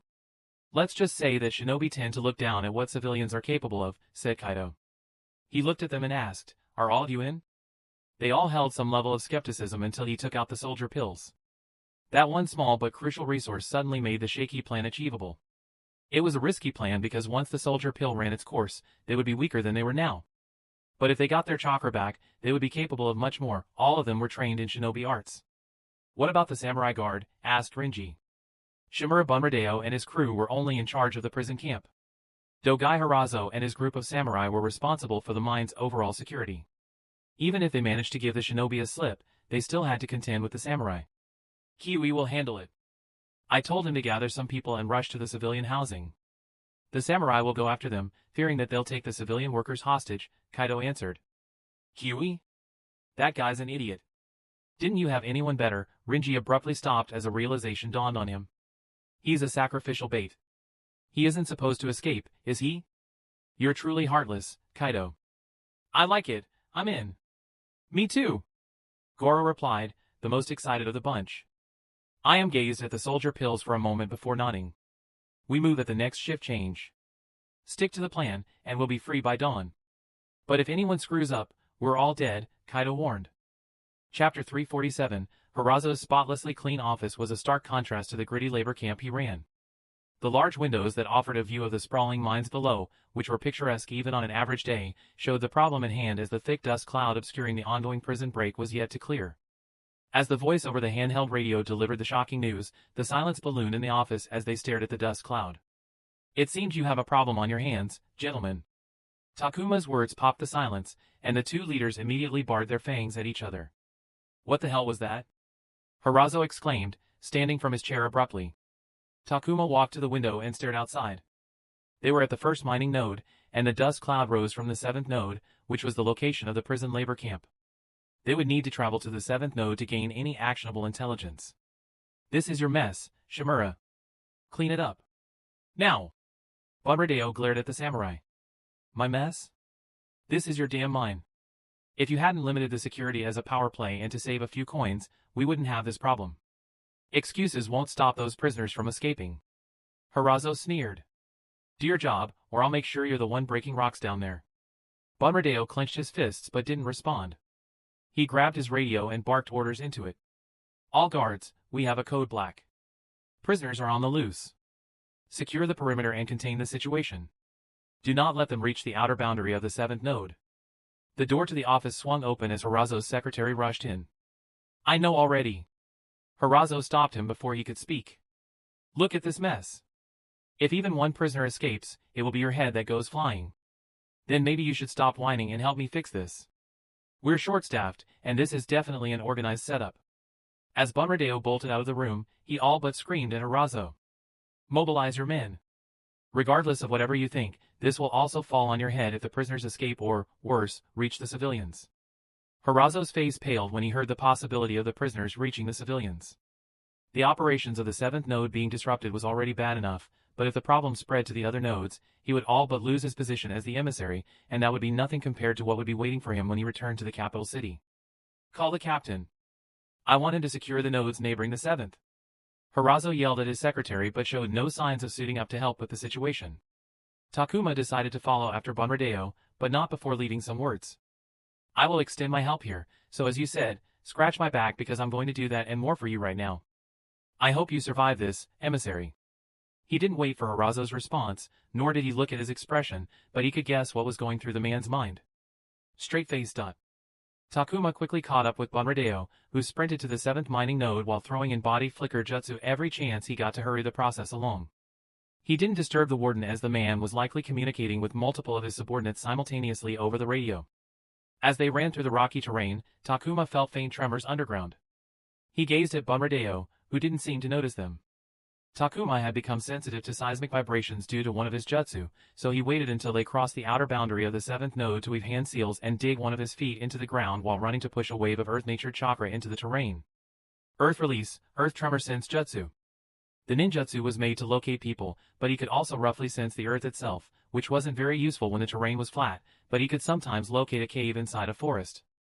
However, when people were actively hollowing the underground, it gave him much more information. There has been a cave-in, said Takuma. I can sense people inside, and I fear some of your men might be among them. Bunradeo glanced at him, his expression falling grim for a second before he tightened his brows and barked the information into his radio. As though we weren't short-staffed already. One of Bunradeo's steps shattered hard rock as he failed to control his strength while running. We have to manage the situation somehow until Dogai sends in his men. I don't think that's going to happen, Takuma interrupted. After you left, he ordered his men to secure the neighboring nodes to limit the chaos to the 7th node. He's expecting your men to handle the chaos, he won't be coming here. Harazo was trying to shed and skirt responsibility by planning to claim that he moved his men to protect the rest of the mining nodes while he trusted the Bunradeo to handle the prisoners as the warden. He could later claim that he limited the damage to the 7th node, which would then become Bunradeo's fault. He cursed as he ran faster. My men are in danger. Prisons in the elemental nations were much different from those in Takuma's world. Without the presence of chakra, even a weak woman with no training could kill a well-built man with a surprise attack if she was given a knife. Guards and prisoners, both sides were roughly equally matched if one disregarded weapons and the prison's infrastructure, which meant they posed a serious, constant threat to the guards if they failed to manage them properly, especially when prisoners always outnumbered the guards. That was often the reason why prisoners could exert their influence inside Earth's prisons even though the guards were in charge. The prisoners in a world with chakra were much tamer. In shinobi prisons, prisoners were slapped with chakra suppression prison seals that not only took away their ability to use jutsu but also physically weakened them by binding their bodies. This heavily skewed the power on the guard side, who could handle the weakened prisoners despite their smaller number. The same went for civilian prisons because their guards were almost always former shinobi. However, the suppression seals used on the prisoners at Shibumi were a special version of chakra suppression seals used only in labor camps. They allowed the prisoners to retain their physical capabilities so they could channel them towards mining, but they limited their chakra flow to the point that it was practically impossible to use even the lightest D-rank jutsu. That made the prisoners dangerous, as the power of raw taijutsu couldn't be ignored. Bunradeo and his guards had to work them hard as they ran their labor camp. They had to make sure the prisoners were tired after a tough work day, regularly shuffling their cells and shifts to prevent alliances and even inciting conflict within the prisoners to keep them from uniting, among other things, to ensure they were kept down. However, the prisoners now had the opportunity to escape and take revenge against the people who suppressed them. I will help you, Takuma consoled Bunradeo. Thank you. Just make sure my prisoner is secure. As they reached the node center, they saw a chaotic mess as the prisoners sprinted away while the outnumbered guards tried to catch them, which was nearly impossible as the prisoners outnumbered the guards by more than 2 to 1. It would have been better if they tried to fight the guards, but when they focused solely on running away, one guard could only follow after one prisoner, leaving the second prisoner unchallenged. Some of them have weapons, Takuma immediately noticed. And in the middle of it all, there was a giant of a man fighting 2 guards simultaneously, with 2 more guards lying unconscious or dead on the ground around them. The giant man weaved hand seals and slammed his Hulk-sized fists on the ground, causing earthen spikes to burst out, impaling the guards through his leg. Bunradeo's shoulders jerked upwards. How? The prisoners should not have been able to use ninjutsu, but right here, Takuma saw one doing exactly that, effectively, too. No, I will take care of this, Takuma said, pulling Bunradeo back as he tried to save his men. Your men need you to lead them through this mess. He leapt across the gap and sprinted toward the giant while pulling chakra into his shoulder and arm. The giant had his back to him but turned when he felt something coming, but it was too late as Takuma rammed an augmented body slam into him. As the giant coughed up blood and shifted on the ground, struggling to get up, Takuma planted him back into the ground beneath his boot. Who planned this? Takuma looked around the field and caught the eyes of some prisoners who were either frozen in fear or had started running away harder upon the sight of an ANB Yunin. He kicked the giant in the stomach, who coughed up more bloody spittle. How can you use jutsu with suppression seals on you? He asked while weaving hand seals. Visual Jinjutsu, restrain.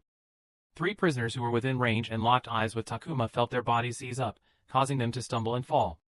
It was Takuma's custom creation and was an advancement of the paralysis Jinjutsu he had created in you, which itself was a derivative of the Jinjutsu, Bell Clone Jutsu. There was a pre-existing Jinjutsu called Jinjutsu, Binding, which performed the same function, but how they accomplished it was different, making his creation different.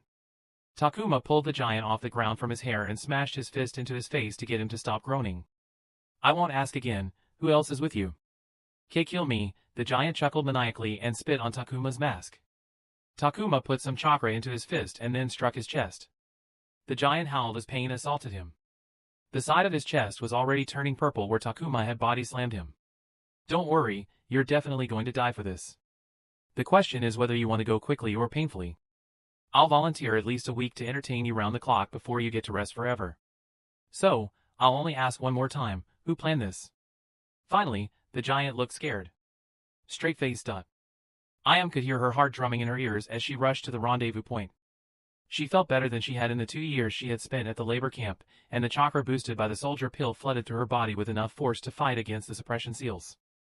It was such an exhilarating feeling that it erased her doubts about their chances to escape and attain freedom as she cleared a path out of the east tunnels, but that all turned into anxiety when she saw Goro getting thrashed one-sidedly. The thoughts of freedom were replaced with the sludge of uncertainty and the fearful whispers of her mind telling her to go back and hide in a corner and pretend she had nothing to do with this. But she had already taken the risk, it was too late to pull out. She arrived at the rendezvous point to see Kaito and Renji waiting there with weapons. Both of them had fresh blood on them, but it didn't seem to be their own. Seeing them there and leaving behind the chaos made her feel more confident. Where is Goro? Katai asked with a suspicious frown while he looked over her shoulder. That idiot started fighting the guards. Ayam cursed while Renji handed her the weapons. She had an inkling that Goro had no intention to escape and only wanted to kill some guards as revenge. We need to leave. Her voice was filled with urgency as she hastily strapped the utility belt around her waist, fumbling to tighten the clasp. There's somehow, fuck. And ANB Yunin took out Goro. Umbu? Renji looked bewildered. I saw it with my own eyes. We need to leave now. He took out Goro like he was nothing. We aren't going to stand a chance if he catches up to us. Renji and Ayam looked at Kaito, who had a frown between his brows as he looked thoughtful. Let's split up, he said finally. Shouldn't we stick together to increase our chances in case the ANB Yunin catches up to us? Asked Renji, instantly disagreeing with the plan. I plan to split up regardless, Kaito said as he began to check his weapons, his voice calm as though he wasn't worried. They're short on people and can only afford to send a few people to chase us. By splitting up, we increase our chances of escaping. You're going to leave us stranded now? Kaito didn't respond and instead said, here's some advice, don't head to the other nodes. The samurai are probably on the lookout. Get as far away from Shibumi as possible, find a road, and hitch a ride with a caravan or something. He looked at them with hard eyes. I'll pray for your escape. Straight-faced. Kaito, Ayam, and Renji, Takuma muttered to himself. Neither of them was the prisoner he had come to meet, which was a good sign. According to Goro, Kaito had planned it all. The plan seemed viable. Acquiring soldier pills to counteract the Fuinjutsu at its weakest was obviously successful, and he wondered if Kaito had tested it before to know if it would work. If so, he had been working on the plan for a long time because everything hinged on their ability to get their chakra back. Takuma looked at Goro kneeling before him. Even though the giant had surrendered, it didn't change the fact that he still had the drugs from the soldier pill in his system and could use chakra. He was too risky to leave alone, and the guards didn't have enough numbers to restrain him if he decided to make an escape. So, you took a soldier pill. Yes, said Goro, having lost all of his steam. His hunched shoulders made him look shorter than he was. Then you're going to survive this, Takuma said before he took out a kunai and stabbed him in the side. Goro looked shocked and tried to jump away while pushing Takuma away, but he grabbed his hand and put it on the kunai stuck into his body. Goro looked at Takuma with fear in his eyes, his body twitching as though ready to respond to any other lethal attacks. Don't worry, I avoided most of your organs. And your chakra, as it is now, will keep you alive, so don't worry. Just keep pressure on the wound, and you'll survive. Try to run, though, and you won't get too far without treatment, Takuma warned him. He weaved hand seals for the earth release, earth tremor sense jutsu again. Ignoring everything around him, he focused on the direction Goro had said the rendezvous point was and immediately sensed 3 responses moving in different directions. He needed to hurry if he wanted to catch them.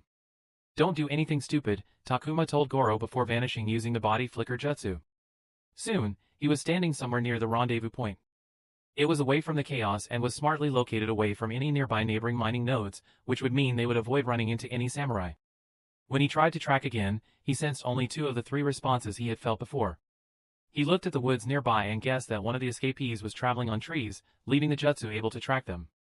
I guess I'll have to find one of them the traditional way, he said, remembering the few things Daiki had taught him about tracking. He also recalled how the big man talked about going crocodile hunting upon returning home. He was also hunting today but for something more intelligent and dangerous. Takuma weaved hand seals and again felt the anxiety-inducing feeling of his physical and spiritual energies leaving his body that he had not gotten used to. There was a puff of smoke as a shadow clone appeared next to him. "Let's hunt, then, shall we?" said the clone. Chapter 348, Renji ran as fast as his legs could take him. The sun glared down at him as he sprinted down the rocky terrain, kicking off dust. He felt embarrassed when his breathing grew hotter and labored. He was stronger, capable of striking harder and moving more weight when he was an active shinobi because he had been mining daily. But he hadn't properly run in years because running in the camp meant getting a kunai in the back from a guard, followed by a thrashing to remind him of his mistake.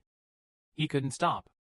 He was still in the land designated for the Chibumi copper mines and out in the open with nowhere to hide.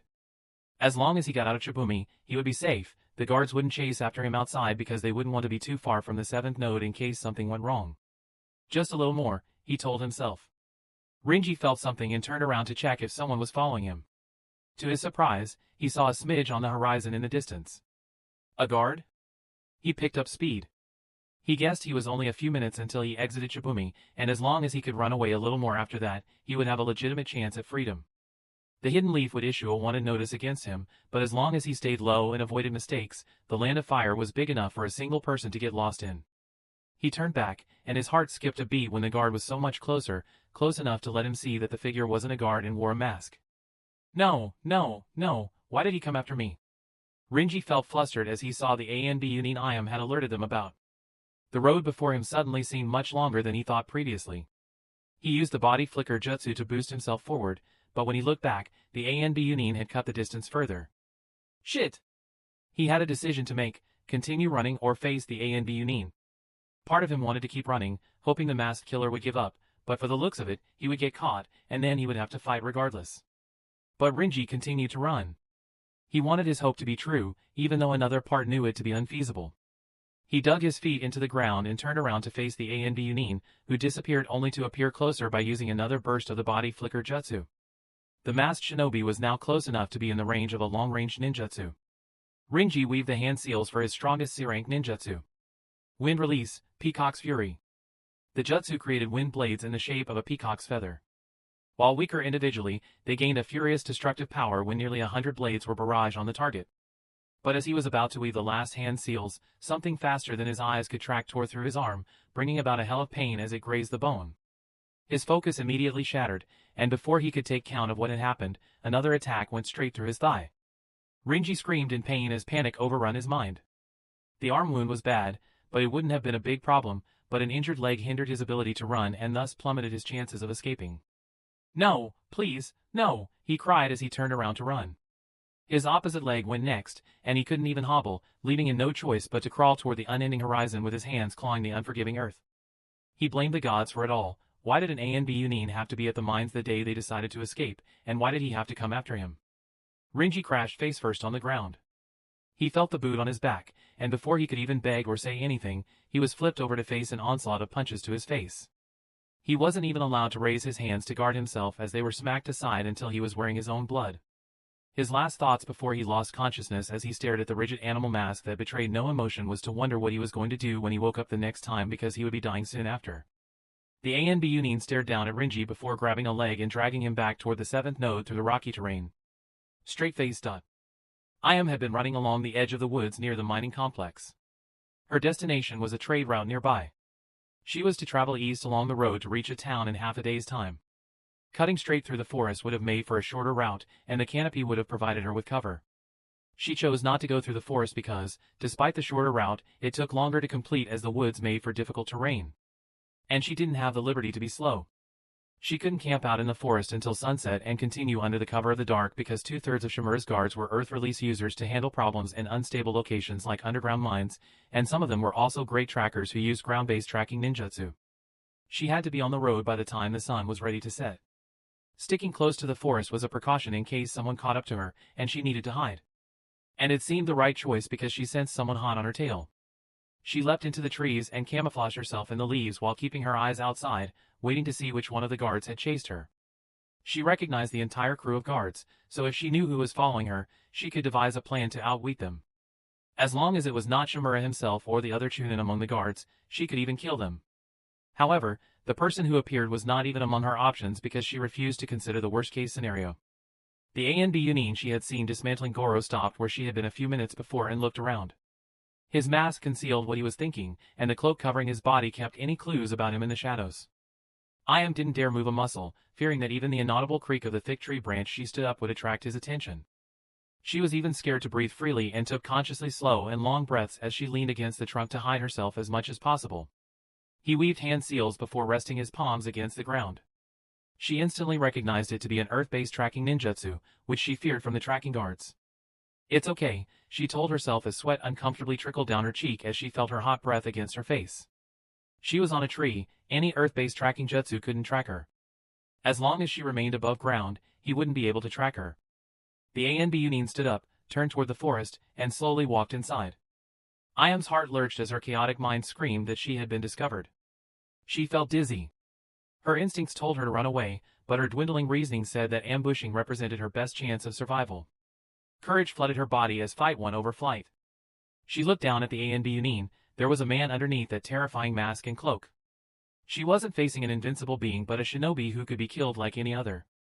There was a noise in a bush, and the ANB Yunin moved like a viper, spinning around and launching 3 kunai from his sleeves in one continuous movement. Ayam stopped breathing. The hand she had raised to cast jutsu trembled. Fear bubbled underneath her newfound but dwindling courage. She needed to hurry before her spirit gave out. She took a kunai from the stolen weapons and held it in her mouth before weaving hand seals. As the ANB Yunin returned from the bushes holding a dead earth mole he had killed, Ayam finished her seals. Jinjutsu, dead grows coffin. The woods around them grew darker as the trees suddenly seemed to all lean toward the ANB Yunin in a moment of eerily silence before hell broke loose and branches growing at rapid rates shot at him, binding his arms, head, and torso. Roots burst out of the ground and clawed at his feet. The branches and roots pulled in different directions, trying to rip his body apart. Ayam jumped from her place of hiding with a kunai in her hand and stabbed him in the hand. She suddenly had cherry blossom leaves in her vision. Huh! The ANB Yunin turned into a soft whirlwind of pink leaves. She had been trapped in a jinjutsu. Goosebumps rose on her nape as dread screamed up the bottom of her stomach a second before she found her head and neck in an armlock, choking her access to air out. The panic slowed her down, but she raised her kunai. Her vision blurred as he pulled her to the nearest tree and slammed her head into the trunk before she could slam her. The hands left her neck. As she noisily gasped for air, he grasped the back of her head and slammed it back into the tree 3 more times before she breathed improperly, staining the soft bark underneath the cracked, tough exterior with her blood. Her vision darkened as she went down like a sack, her head landing next to the dead mole. Straight-faced up. Kaido was jumping from branch to branch, keeping off the ground. It slowed him down a little, but it kept him safe from trackers, when he heard a whistle and jumped to the side, crashing into a tree in the process to dodge a volley of shuriken. His heart raged, but he remained calm outside as the ANB Yunin stepped out from the shadows. "Any chance you'll let me escape?" he asked. "No," ANB Yunin replied with a distorted voice. Kaido swallowed nervously when he heard the inhuman voice. He considered his chances of survival when facing the terrifying ANB Yunin. He didn't need to think long to conclude they were close to zero, which meant they weren't zero.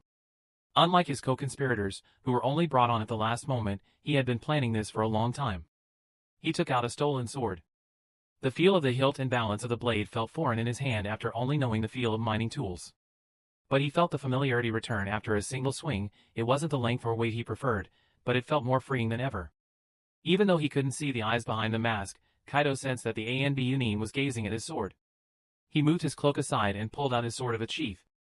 The sword was brand new and looked like it hadn't seen a single battle. Kaido didn't know if the ANB Yunin was an amateur or if it was just a new sword. The latter seemed much more likely. Kaido removed the prison rags he wore from his torso and threw the shirt to the side. He was sweating like he had been running for the entire day. His body was covered with chakra suppression Fuinjutsu seal tattoos that had been part of his life for the past 7 years. He felt his body heat up as the chakra flowed like lava through his pathways. Steam began to rise from his body as his muscles pumped up in size. Kaido roared from the stomach, pushing his chakra to flow faster and harder, exerting to the point his body grew red from the blood and heat. The ANB Yunin's body language suggested he was cautious. Ra! The black tattoos on the skin stretched like an enormous force was pulling them apart until they snapped in various places. He shed tears of blood and coughed up blood. It leaked out of his ears, and it seemed to be squeezed out of his skin. The torn ink tattoos settled on the skin for a moment before they disappeared. He breathed noisily, and his chest and shoulders rose up and down. The steam from his body subsided, leaving only a bloody mess. Holding a sword after ages had nothing on his chakra being free. The flow was so strong that it felt almost overwhelming, and it was due to the soldier pill he had taken, but it was such a wonderful feeling to the point where it could be addictive. He realized how much people took chakra for granted and truly understood why it was considered the life force. How did you do that? The inhuman voice sounded surprised. I have known this seal for 7 years. I have spent every day poking at it. After all that time, I don't need to be a Fuenin to know a thing or two. Kaido threw his head up as he laughed. His obsession for a good part of a decade had finally come true. He wanted to cry, but why do that when he could laugh? Let's do it. I feel happy enough with those fucking seals off me that I wouldn't mind if I died right now, said Kaido, raising his sword. Kaido moved first, his body a blur as he lunged forward, his sword aimed at the Anbunin's heart. But the Anbunin was ready, sidestepping with solid timing, his sword flowing out at lightning speed. Kaido twisted midair, narrowly avoiding the razor-sharp sword, and landed in a crouch, his free hand grabbing the Anbunin's leg. He wanted to pull his legs out from under him, but his eyes caught the glint of the sword coming down at him, forcing him to raise his sword to block. As the metals clashed, Kaido felt the force in his hands. It was an intentionally heavy strike. He grinned. Don't underestimate the strength of a miner. He pushed back with a single-hand hold and made the Anbunin stumble back. He didn't wait and charged forth. The Anbunin met him head-on, his sword flashing as he blocked his strikes with precision. The sound of metal clashing against metal rang out, each strike laced with the intention to kill. Sparks flew as their weapons met, the force of their blows sending shockwaves through the air. Kaido's movements were aggressive, fueled by both rage of having his life wasted in prison and joy of achieving more freedom than he had in years. He pressed the attack, his strikes coming faster and harder, each aimed to kill. He's an amateur, thought Kaido. The Anbunin's movements were rough and inexperienced. He couldn't believe it, but that was what he saw. The new sword made much more sense now. However, the low skill didn't grit at his teeth as the Anbunin grew faster and more aggressive. There was a clear difference in raw speed and strength. While he tried to make his movements calculated and efficient, the masked shinobi overpowered and outsped him to cover the difference in skill. His hands hurt with each successive clash, the force banging up against his grip. As they drew close, Kaido looked into the mask and saw the calm and calculated eyes. There was no way Anbu would take someone with this amount of skill if Kenjutsu were their main weapon. As he was fighting for his life, his opponent wasn't even giving it his best. Kaido snarled, his eyes blazing in fury. Fight me properly, he spat, his voice raw with emotion. He feinted to the left, then spun to the right, his sword slicing through the air in a wide arc. The Anbunin ducked under the strike, his sword moved out a quick stab that grazed his arm. Kaido hissed in pain but didn't falter and jumped back and quickly weaved hand seals. He picked up his sword and stabbed it into the ground. The earth beneath the Anbunin's feet erupted, and half a dozen swords made from fire shot up toward him. He leapt into the air, his body twisting precisely to avoid the deadly flying flaming swords. But Kaido was already moving, his body blurring as he closed the distance between them. The Anbunin landed lightly on his feet, squaring up when he saw Kaido charging toward him. He didn't dodge and stayed his ground. Kaido grew more furious. He planted his feet firmly on the ground, his sword catching fire as it bit towards the Anbunin, who took a simple step forward to erase the distance between them while swinging his sword diagonally up. Kaido's eyes widened. It was such a simple movement, but he recognized its deliberate intent. The forward step shortened the sword's swing time, reducing his momentum. The two swords met, and the Anbunin parried his attack. Kaido felt his sword and arm shoot back with such force that his body was pulled back off balance. At the same time, the fire-covered sword exploded, forcing the Anbunin to jump away, leaving him unable to follow up on what would have ended the fight. Kaido groaned, struggled to regain his balance. His dominant hand ached. Breaking the seal had freed him, but it didn't come without a cost. He had injured himself by forcing the seal off of him. He could tell that every moment he fought, he was worsening his condition. He knew he wasn't going to win against Anbunin. He was going to die. If so, then I won't go down easy, he said, his voice soft but firm. Kaido dug into his utility belt and took out a fistful of soldier pill that he stuffed into his mouth without hesitation. If he were going to die, it would be on his own accord. I'm not going back there. Kaido's lips curled into a grim smile. I'm going to at least crack that mask of yours. A pity. I wanted more experience, said the Anbunin, his voice now sounding normal. But I'm a clone, so I can't risk it. A kid? Kaido was surprised by the voice. The Anbunin stabbed his sword into the ground and attained a taijutsu stance. Come, give me all you got, he said, his voice equally firm. There was a chaotic storm wreaking havoc in his body. It was unequivocally a bad idea, and he could feel his injuries get worse as his own chakra destroyed him from within. But Kaido had a peaceful look on his face as he felt respect from his opponent, who was going to match his all with his best. Kaido weaved hand seals and almost couldn't use the jutsu due to his chaotic chakra. The moment he touched his sword, fire lines appeared on the blade as the intense quantity of fire chakra flooded and burnt the metal from within. With a final burst of strength, Kaido charged forward, his sword raised high. The Anbu also moved faster than Kaido, he had nothing in his hand. They crossed each other and came to a stop with their backs to each other. Kaido felt the taste of iron in his mouth as he vomited a mouthful of blood on his chest and stomach as he looked down. His chest was caved in. All of his ribs had been shattered, and his heart had been torn up from within. His vision had already quadrupled as he turned back to face the Anbu, who was opening and clenching his fist. They looked at each other for a moment before Kaido fell forward to the ground. He had attained freedom. Chapter 349, Takuma was sitting on a rock in a dusty field under the sun when he heard the sound of footsteps and looked to his side to see his clone hauling two of the prison break culprits with him. He looked funny with the giant man twice his size on his shoulders. "Yeah, laugh it off. I did more work than you," said the clone, unceremoniously dumping the two prisoners on the ground. "Just because they were near each other," said Takuma, looking at his catch, the prisoners whom he had shot in the thigh and ankle to incapacitate. His target had taken a drastically different route in hopes that the chasing guards would prioritize the two closer to each other. He gazed at the man caught by the clone and saw the caved-in chest. "Is he dead?" he asked. "Do you think that'll be a problem?" Warden probably would have wanted more information from the mastermind to root out the vulnerability in his security. He looked at the dead man and noticed the chakra suppression seals were no longer present on his body. "I guess the Fuinjutsu vanished upon his death." "Actually, no. He broke the seal on him before his death." "He knew Fuinjutsu?" "No, he did it through sheer force, using knowledge gained by trial and error." "That's possible?" asked Takuma, surprised. "He didn't know." "I mean, he did it. Do you think we could boot this out?" "It's uncomfortable." The clone tapped his left delve. Hidden underneath the cloak were the newly inked ANBU death seal. There was no physical discomfort, but the idea of having a foreign thing attached to him that could kill him instantly was uncomfortable at the least.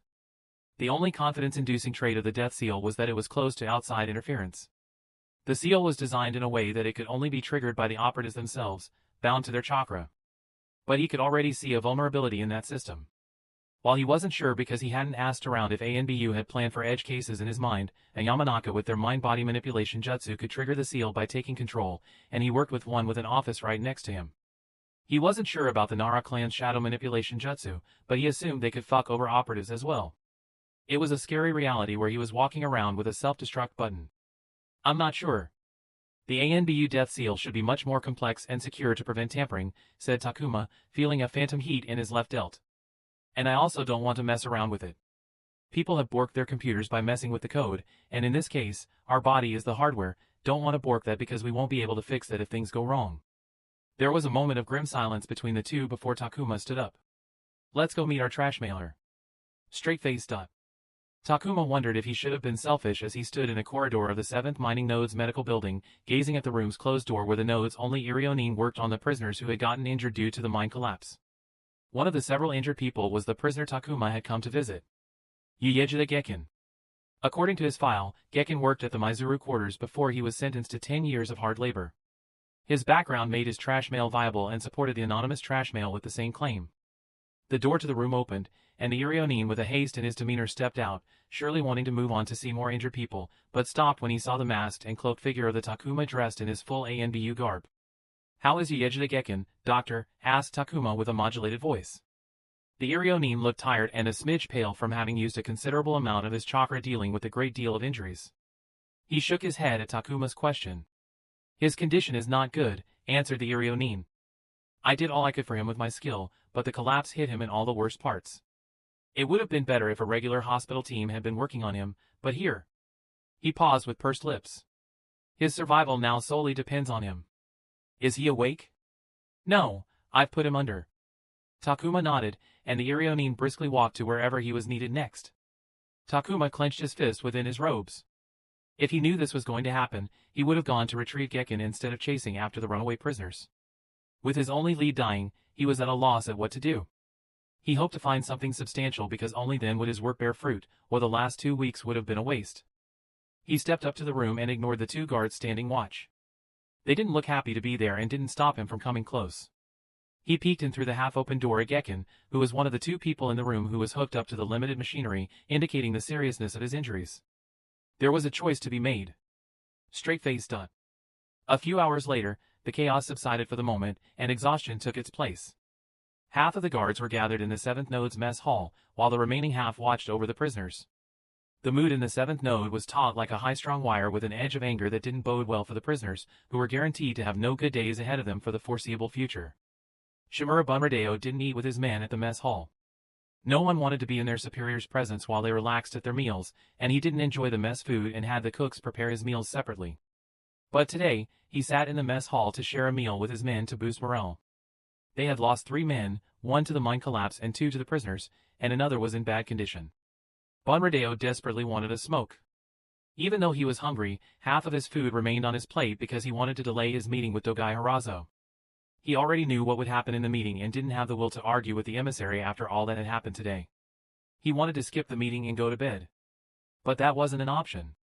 He could have navigated the conversation with Harazo if the mastermind behind the prison break, Kaido, was alive and in their custody.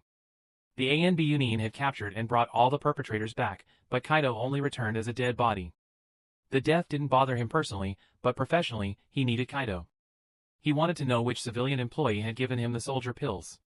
That information could have been extremely helpful because Chibumi had 12 nodes with tons of civilians, and going through them would have taken a lot of time. He could buy some time by interrogating the other perpetrators, but sooner or later, he would need to find the culprit, and nothing would stop Harazo from shuffling all the blame onto his head. Sir. Bunradeo looked over his shoulder to look at his assistant. Before I forget, make sure to show the ANB Union to the guest quarters, Bunradeo said before the assistant could say anything. He helped us out today. Make sure that he is comfortable and has everything he needs. The assistant glanced around and saw people sitting with the warden, glancing and gazing at them. He leaned down and whispered into Bunradeo's ears, whose eyes widened for a moment before he controlled his expression and got up with a grim look with a furrow between his brows. Straight-faced. Are you sure you want to do this? Asked the Irionin with an unsure expression. You said he won't make it through the night, Takuma replied as he stared at the Irionin. He called me here. I'm sure he would be dissatisfied if he passed away without getting a chance to say his piece. They stood in the shared patient room where Gekken was recovering. His condition hadn't improved for the past several hours and showed signs of worsening. After checking on him multiple times, the Irionin finally declared that his chances of making it through the night were low. So, Takuma decided to wake him up so he could ask him about the trash mail before he passed away.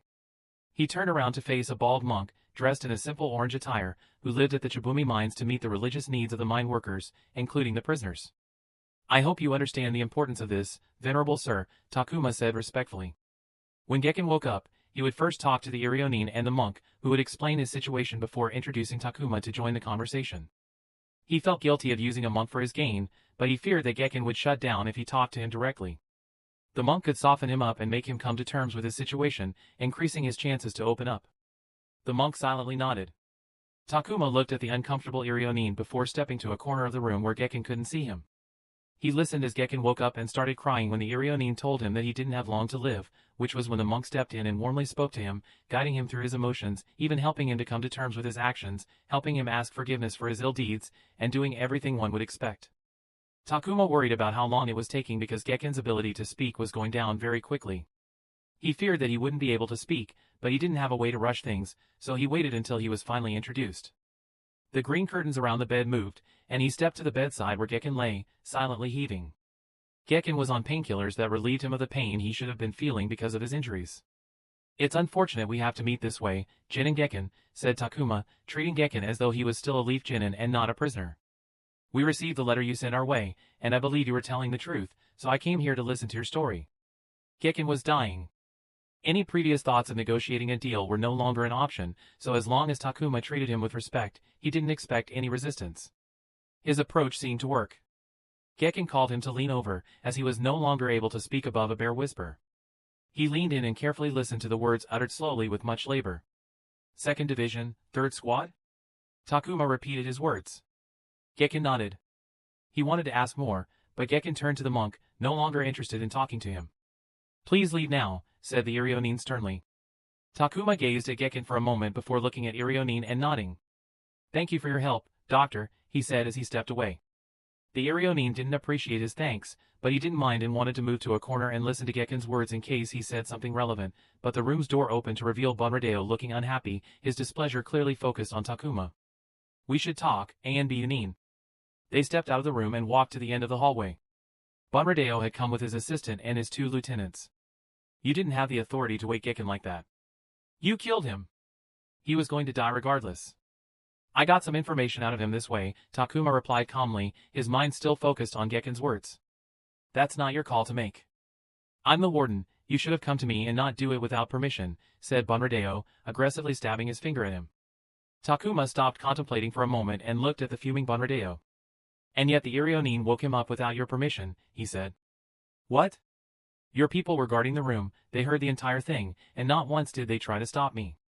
"Your ANBU. Of course, they couldn't stop you. They would be too scared to do anything." Bunradeo glared at him, getting angrier with each word. "I can see that, but they didn't even try a token attempt to cover their asses," said Takuma, looking at the 2 shinobi in front of the Gekken's room which actually held all of the prisoners with serious injuries. "Do you know why they didn't try to stop me, Warden? They didn't do it because they wanted him to die. Maybe he would have survived till the morning and his condition improved from then on if a miracle happened, but your people don't want that and thought me waking him up would seal the deal." He had been in the building the whole time, and he had heard them talk to each other.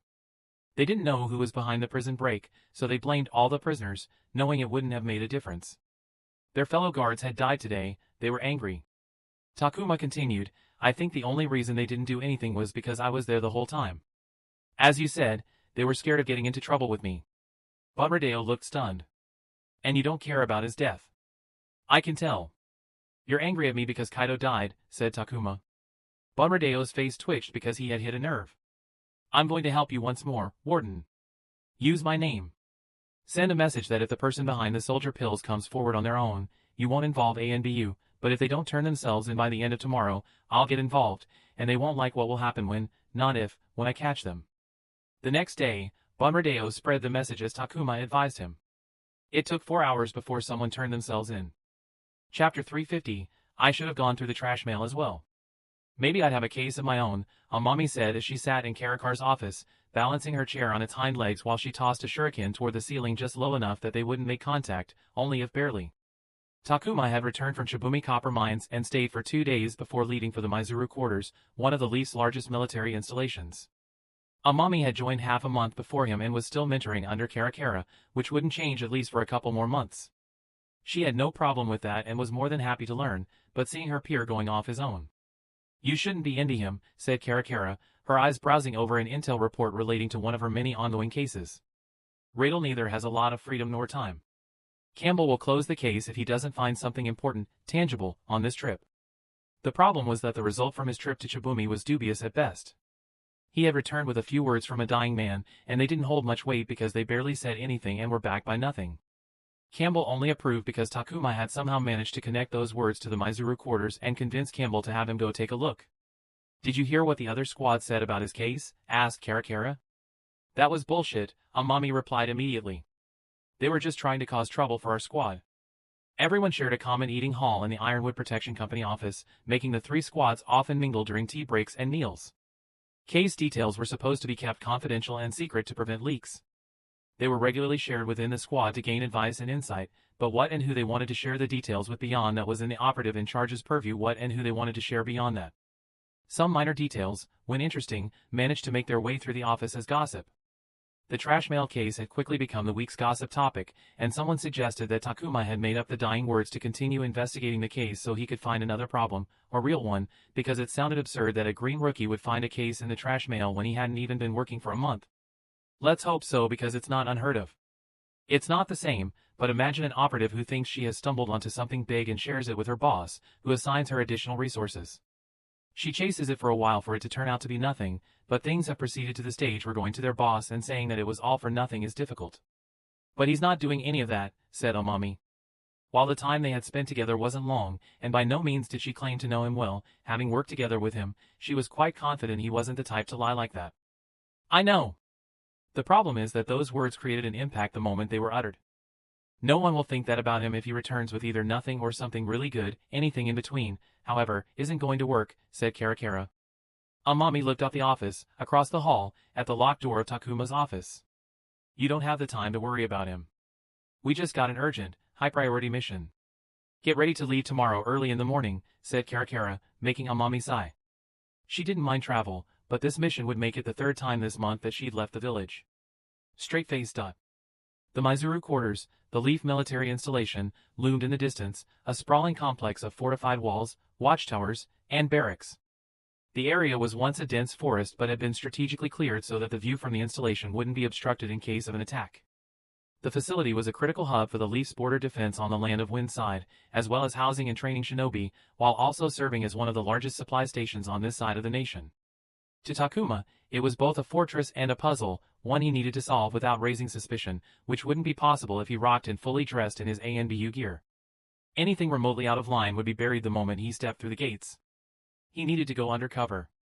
The guards at the gate, the two stern-looking shinobi with the Leaf insignia on their forehead protectors, stepped forward to intercept him.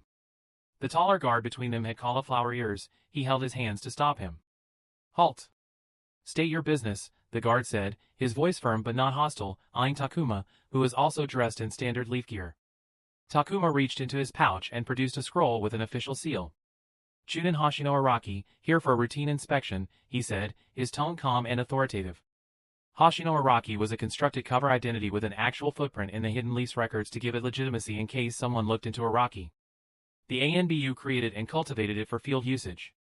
It was one of the few younger identities on file because only 2 operatives in the entire department, across both branches, were as young as Takuma. The guard took the scroll, examined the seal, and nodded to his companion. The second guard, a kunoichi woman with sharp eyes, stepped forward and performed a series of hand seals. A faint purple glow emanated from her hand as she patted him down to check if he was using a jutsu to disguise his appearance. Satisfied, she stepped back. Clear. The man handed the scroll back to Takuma. Follow me. I will show you to Jonin Kumaguro. Takuma nodded and stepped through the gate, his eyes already scanning the compound. The installation buzzed with activity, shinobi training in the courtyards, messengers darting between buildings, and supply carts being unloaded near the storage warehouse. It looked like a model of efficiency and discipline. But he knew that there was something wrong there. Straight-faced. Takuma was escorted to the command center, a large building at the heart of the installation. The name plaques on the office doors were Chunin or above from notable shinobi clans from the Hidden Leaf and around the Land of Fire. It felt like he was in Hidden Leaf but outside the village. On the top floor of the building, there was an office with huge double doors, which belonged to the Jonin commander in charge of the Mizuru quarter. Before coming, he had researched the Mizuru quarter and knew about Jonin Onakuma Kumagaro. However, his photo on file was clearly outdated and needed to be updated. Kumagaro was a man in his late 40s, dressed in a simple tank top, with a professional wrestler's build that bore the marks of countless battles. His demeanor was relaxed, and he gave off the impression that he expected others to move at his pace and knew they would do so. He read the scroll Takuma had brought with him for 5 minutes before setting it aside. You're young for an inspector, Chunin Araki. How old did you say you were?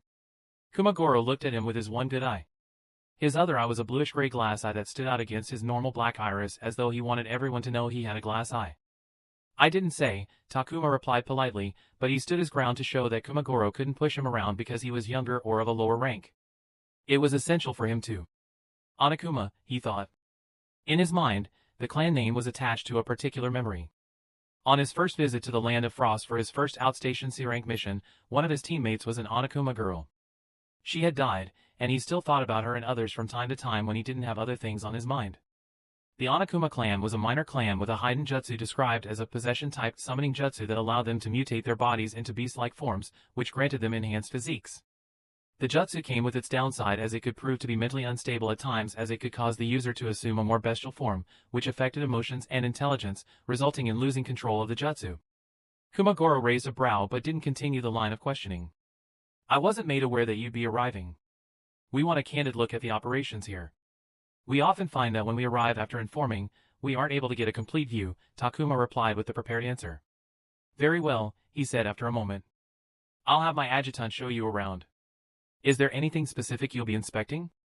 Just the usual, Takuma replied, keeping his tone neutral.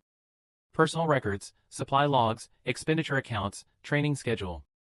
Nothing out of the ordinary. Kumagoro nodded, betraying no sign of what he was thinking.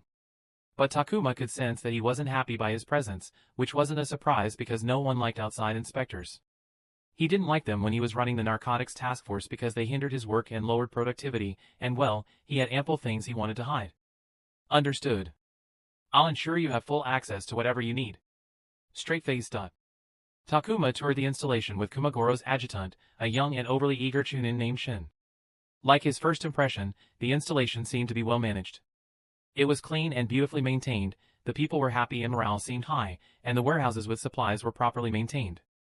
Of course, he would need to look into it if he wanted to be sure. How many shinobi are stationed here? Anywhere between 2,500 to 3,000 shinobi at any time. We're in charge of much more, but they're stationed at key locations along the border, answered Shin as he smiled and waved at shinobi in the distance. The shinobi at Mizuru quarters weren't enough to defend the Firewind border alone. No nation protected the entire length of their border because it was infeasible to defend it all. Even the 5 great nations, with their vast resources, only built garrisons in sensitive border regions and were there first and foremost to deter invasions rather than to keep individuals from slipping back and forth across the border. Entering a nation was extremely easy for an individual or small group of shinobi who could cross harsh terrain. Border security was more focused on stopping larger groups like raiders or armies. And no civilians, right? None.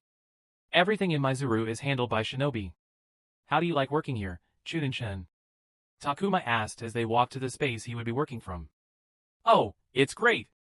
Mizuru is a fabulous place to work under Jonin Kumagoro's leadership. She sang praises from the bottom of his heart. What do you not like about working here, said Takuma, starting to probe something. I don't think there is any, said Shin, slightly uncomfortable at the question. Oh, come on. Every place has something. Don't worry, I won't talk about it. Shin looked hesitant for a moment, but he seemed to be the type who needed to talk even when uncomfortable. Not being able to go home, I guess, he said tentatively. Leaves are tough to come by when you are stationed here. You need to apply far in advance to have a chance at going home. Well, it's like that everywhere, said Takuma, disappointed. After touring, they returned to the command center. The records room was a cramped, dimly lit space tucked away in the corner of the command center. Shelves lined the walls, stacked high with scrolls, ledgers, and personnel files. The light bulbs weren't efficiently placed, and the shelves placed in the grid on the room's floor cast shadows across the room, giving it an almost eerie atmosphere. He stepped inside, followed closely by Shin. This is where we keep all of our personnel records and mission logs, Shin said, gesturing to the shelves.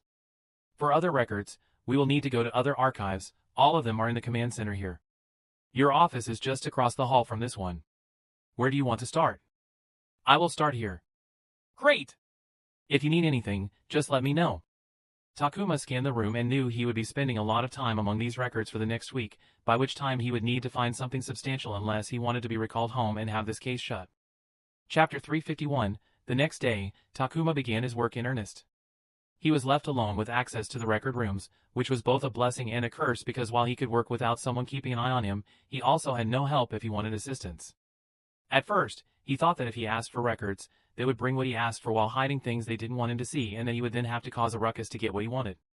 However, they were taking the opposite approach and trying to bury him in excessive information by throwing everything they had at him. Without luck, it would have been impossible to find anything by himself if not for Gekken's words, which made sense when he returned from Shibumi and talked to someone in ANBU familiar with Mizuru quarters. 2nd Division, 3rd Squad. Takuma sat in the dusty record room with Yaejida Gekken's personnel file in hand, which stated that he was part of Mizuru's 2nd Division, 3rd Squad. It had been over 2 years since he had been sentenced and thus booted out of Mizuru. His record was hard to find even when he knew what he was looking for, and it would have taken longer if he couldn't create his own help. He looked up to glance at his clones going through the files. He had made 1 shadow clone, and both of them had made 2 water clones each for a team of 6 Takuma working together. However, there was a huge caveat.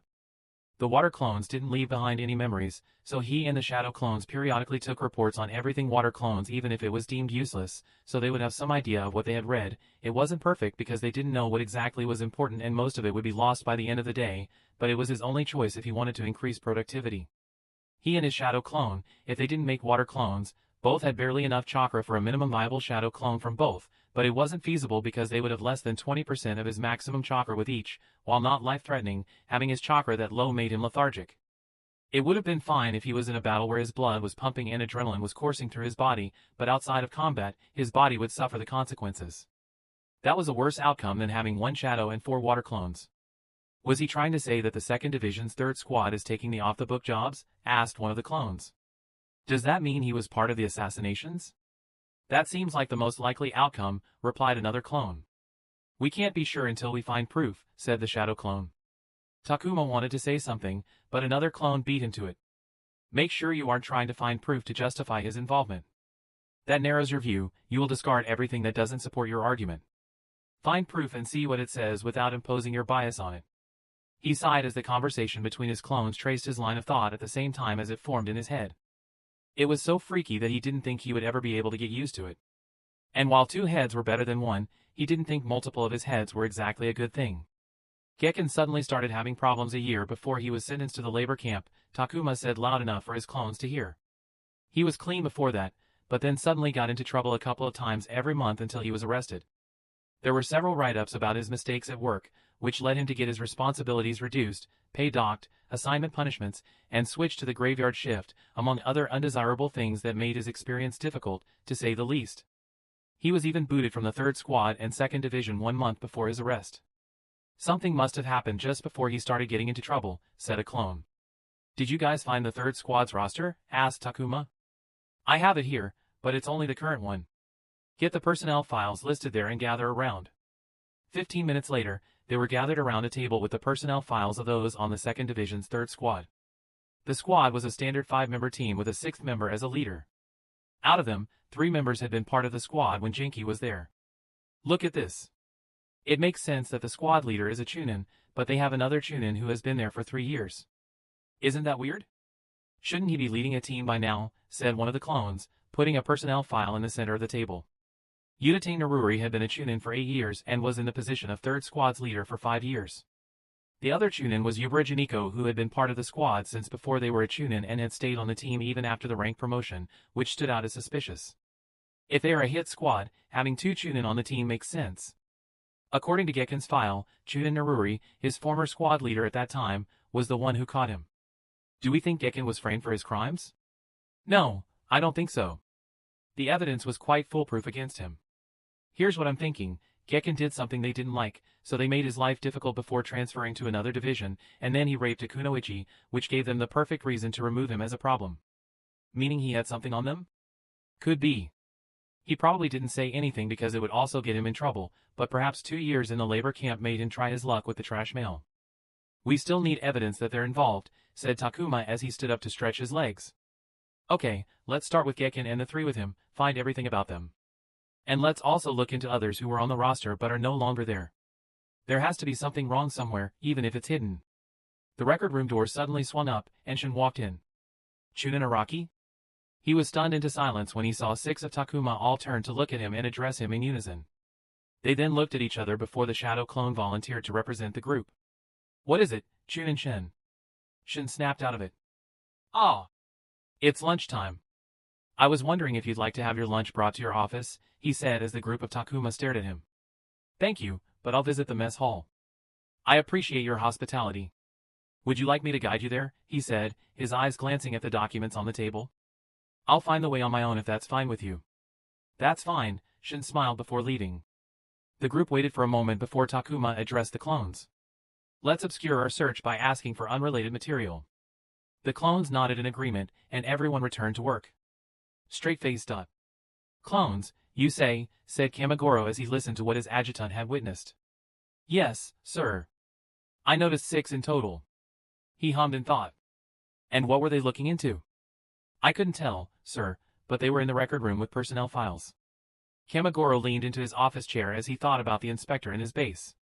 His intuition said something was wrong, that this wasn't a routine inspection like Hoshino Araki claimed it to be.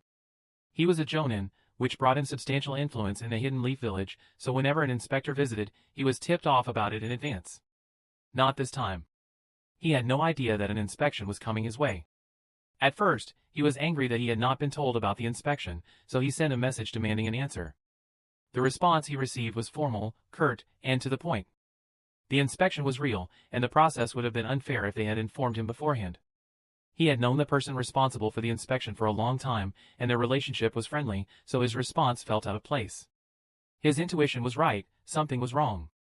He felt that the inspector had come with an agenda. Hoshino Araki was looking for something specific.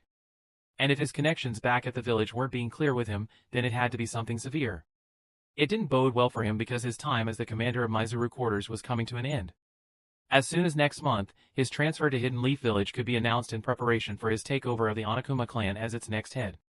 He was going home. He did not want anything to jeopardize the next chapter of his life. Have some people keep an eye on him, said Kamugiro with a sigh, and find what he's looking for. Straight-faced. Another day passed. Takuma was reading the personnel file of a former third squad member when the door swung open and hit the wall as one of his clones enthusiastically entered the record room. Found it! Takuma jumped in his seat as he was jolted out of his focus by his own voice, which, once again, was not something he was used to. Gather around, said the shadow clone as he entered with his 2 water clones. What is it? Asked another clone. Do you remember when we asked Shin about the thing he disliked about Mizuru? What did he say? Takuma replied. Lack of leave to visit family? Yes, exactly. I was looking into the third squad's administrative files when I remembered that, so I looked into their leaves, and I think I hit the jackpot. Genki and the other 3 all have taken leaves at the same time for the same number of days, he said, putting down 2 files on the table. Not only that, but I also compared the number of leave days third squad had taken with other squads in other divisions, and theirs were several times than the average. Third squad is the hit squad. This pretty much confirms it, said another clone. They're leading the base to complete their hit jobs under the guise of leaves. All the clones looked at Takuma, who nodded. If it convinced his clones, it was going to convince him. Seems like we have our suspects. He raised the personnel file and gave it to his shadow clone. And I think I have a candidate for our anonymous trash mailer. Katasu Hidebumi was a 22-year-old genin assigned to the 3rd Squad a year ago, but then, only 2 months later, he was transferred to the 10th Division. If the 3rd Squad was the hit squad, then it was safe to assume that all of their members were in on it, which they could confirm by looking at their leave records. I think he was transferred out because he refused to participate. Let's get to know him and see if he's got anything to say. Chapter 352, Takuma sighed, exhausted after not sleeping well the last few nights. He had been sleeping late working on the case, and when he did turn in, he couldn't sleep because his restless mind ran rampant with thoughts about it. He looked up at the signage of the local branch of the military police at Mizuru quarters. The military installation housed more than a couple of thousand shinobi and was larger than small towns, which required an entity to maintain order, enforce laws, and mediate conflicts. Even though there were military police, they weren't connected to the Leaf military police force run by the Uchiha clan. The station was a compact, olive-green building next to the command center. Inside, a young shinobi in his 20s manned the reception desk, writing reports as a radio crackled softly on the desk. I am Chunin Hoshino Araki, an inspector from the Hidden Leaf Village. May I talk to the officer in charge? The young man looked surprised as he got up and walked to the office on the side where a middle-aged man languidly read a newspaper in a sparse room with 3 deer heads mounted on the wall. I heard about an inspector visiting. How may I help you? Asked the Chunin, who invited Takuma into the office. Just some questions about Mizuru. I believe the military police would be able to give me a unique view. Normally, he'd use his time in the police force to start a positive rapport that would loosen their lips, but Hoshino Araki didn't have that background. What would you like to know? Despite its reputation, Mizuru isn't a happening place. Just some regular questions. What kind of trouble do you encounter here? It's the usual. Petty theft, breaking up fights, dragging piss-drunk people back to their rooms, lost and found. Nothing major. The punishment for disorderly conduct is more work, graveyard shifts, outpass rejections, and all types of things that people here don't want to do. Takuma glanced at the office door and noticed all 3 deputies standing there. The one manning the reception turned his eye away, avoiding his gaze. Interesting. He took note of the reaction and returned to his conversation with the Chunin. Is there anything you would like to report about Mizuru? Takuma asked his last question. The police needed to know what was going on around the base. The Chunin shrugged his shoulders. No, nothing. Mizuru is tame and boring, and I like that very much. I see. Thank you for your time, Takuma said as he stood up and shook hands with the Chunin. If something comes to mind, you know where I'm staying. As he left the station, he flashed a knowing smile to the deputy who had avoided his eyes. There was something wrong at Mizuru, every part he visited had something out of place. The question was whether it related to his case and if the deputy could tell him something. Straight-faced. As Takuma visited the police station, his shadow clone sneaked out of his room to meet Katasu Hidebumi, the possible anonymous trash mailer. He left from the back because he knew someone was watching him, and even though the original had left for the station, he had to be careful because they knew his ability to make clones. The destination was a warehouse. Hidebumi worked in logistics as a clerk in charge of recording the goods that flowed in and out of the warehouse. Takuma didn't bother finding a back entrance and entered from the front. He didn't ask for directions, tell people who he was, or even look at them when they passed him by. He just walked through the building. People glanced at him, but no one stopped him because he acted like he belonged there. After some searching, he found Hidebumi's tiny cabin, where he was hunched over a big register book with his dirty long, blonde hair, tied in a ponytail, hung over his shoulder and spectacles balanced on the tip of his nose like a senior citizen even though he was a young man in his mid-20s. Takuma knocked on the door. "Genin Hidebumi?" "Yes?" He locked the door behind him, surprising the genin. "What are you doing?" Hidebumi stood up, demanding an answer. He didn't reply and pulled the curtains close to ensure no one would disturb them. "Hey, you can't do that. I am Chunin Hoshino Araki from the Hidden Leaf Village. I would like to ask you some questions, Genin Hidebumi. Please sit down." Hidebumi was stunned. He silently sat down as his eyes jumped to the door and window, clearly fearful of someone catching the conversation from outside. Takuma wasn't sure if he had the right guy, but the behavior made him sure that he had his trash mailer. He didn't speak first and let an uncomfortable silence, for Hidebumi, settle in the room and waited for the other party to fill his head with absurd thoughts. What do you want from me?" asked Hidebumi, hesitantly. "Why do you think I'm here?" Takuma asked. He noticed Hidebumi playing with his hair, a nervous habit. "I don't know." "Are you sure about that?" "Think about it, you should know why I'm here." Takuma picked up a loose page on the table and read the handwriting. He had read the trash mail around 100 times since he had come across it. He knew he was looking at the same handwriting. Is it about that?" "About what?" About the, he hesitated and glanced at the door again, about the letter." Are you talking about this?" Takuma took out an envelope from the Mizuru quarters stationery set. He didn't even need to show him the actual letter inside. "Why, you got my letter," Hidebumi stuttered. "We did. I must say your claim is concerning. An off-the-books hit squad out of the prestigious Mizuru quarters. It's hard to believe," said Takuma. "It's true. It'd be an exaggeration to say you were vague on the details. Your letter had nothing of value. It felt like an unfunny prank made just for the sake of causing trouble. I wasn't lying. So, 2nd Division's 3rd Squad is really taking assassination jobs?" Hidebumi gasped in shock, knocking his chair down as he hastily got up. You know that? How did you know about that?" Suddenly, there was fear in his eyes as he backed away, jumping in his shoes when his back hit the wall. "You're misunderstanding something, Genin Hidebumi," Takuma chuckled. "We had our reasons to investigate Mizuru quarters, so we looked into your claim, and well, something looked right, so here I am talking to you." The reaction wasn't unexpected. He had introduced himself as an inspector but had shown no identification and proof. His action of locking the door also didn't help. Additionally, from Hidebumi's perspective, his letter had been anonymous, but Takuma already seemed to know he was the author. It wasn't strange that he would find it alarming to be in this situation. Hidebumi looked at him suspiciously until he decided to trust him. He remained vigilant, and his body language seemed guarded as he sat back down. "How did you get involved with the 3rd Squad?" "I was assigned there when I came to Mizuru. Honestly, I got along with them, and for the first couple of months, they helped me with everything, guided me with any problem I had." Hidebumi held his forehead with a bitter expression. "Back then, I thought I was so lucky to be in that team, that I had the best teammates, but the truth was, they were softening me up, bombing me with so much kindness that I couldn't refuse when they sprang their real plan to me. One day, they told Hidebumi about extra work they had on the side and asked if he would join them. Even though they made it seem like they were offering me an opportunity, it didn't feel like I had a choice. As it turned out, everyone on the squad was involved, and if I wanted to remain there, I had to be in as well," said Hidebumi, hanging his head. "Did you agree?" "Of course not. It's illegal." Hidebumi was offended that he had even asked. A leaf shinobi couldn't do an independent job that didn't involve the Hidden Leaf. It was an actual crime to take jobs that the Hidden Leaf didn't officially sanction. And jobs like assassinations came with harsher punishments like death or decades of harsh labor. Moreover, the shinobi at Mizuru quarters were involved in national security, guarding the Firewind border, and weren't eligible for commercial jobs of any kind. "So you refused?" Hidebumi nodded. "The next week, I was out of the squad and was placed here in the warehouse." "Why didn't they send you away? Wouldn't it be better to distance you from Mizuru?" "They probably wanted to keep an eye on me to ensure I didn't babble to anyone. But I'm sure in a couple of months, I'll be sent to the border on a long assignment." "I'm assuming you kept your identity anonymous because you feared what the 3rd Squad would do if they found out?" asked Takuma. They were shinobi who took assassination jobs, had 2 chunin on their squad, and had all the motive to keep their secret hidden. Hidebumi removed his leaf headband, which had become soaked from sweat. A member of the 3rd squad ended up in a bad state. No one suspects them because he was a piece of shit, but they made his life hell. Yuyeji the Gekken?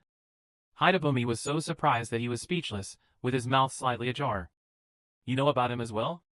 Takuma nodded. He's dead. What?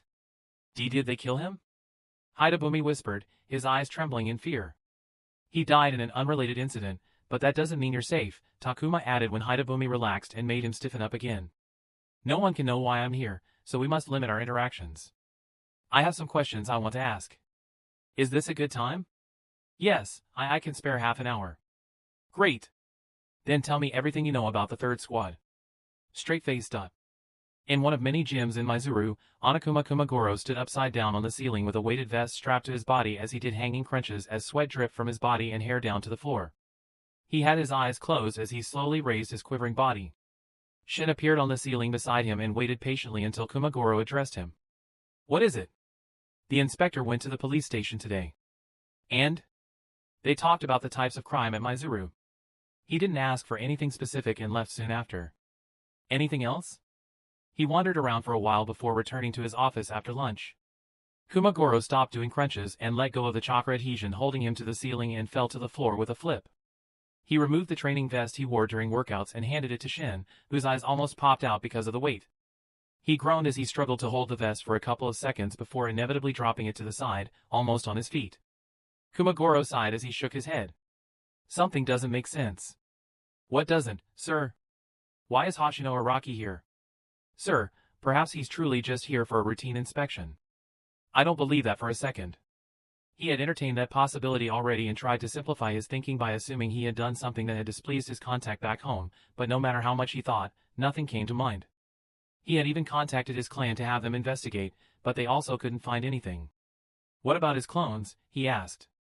He didn't use clones until after lunch, and they stayed indoors. He's using them to go through paperwork. Useless. Kumagoro shot his adjutant a look. Get Chochiro for me. I must know what he's doing here. Chapter 353, Jinin Oritada was a deputy at Mizuru Quarters Military Police. He was the youngest among the group, only 17 years old. By the time he was done with dinner, the sun had set, and the evening was on the verge of turning into night. He was tired after walking his daily route and wanted to jump into bed after visiting the public bathhouse. But as he walked to his quarters, he saw someone stepping out from the shadow of the building. It was the inspector who had visited the station in the morning. What is it? He asked. I was wondering if we could talk.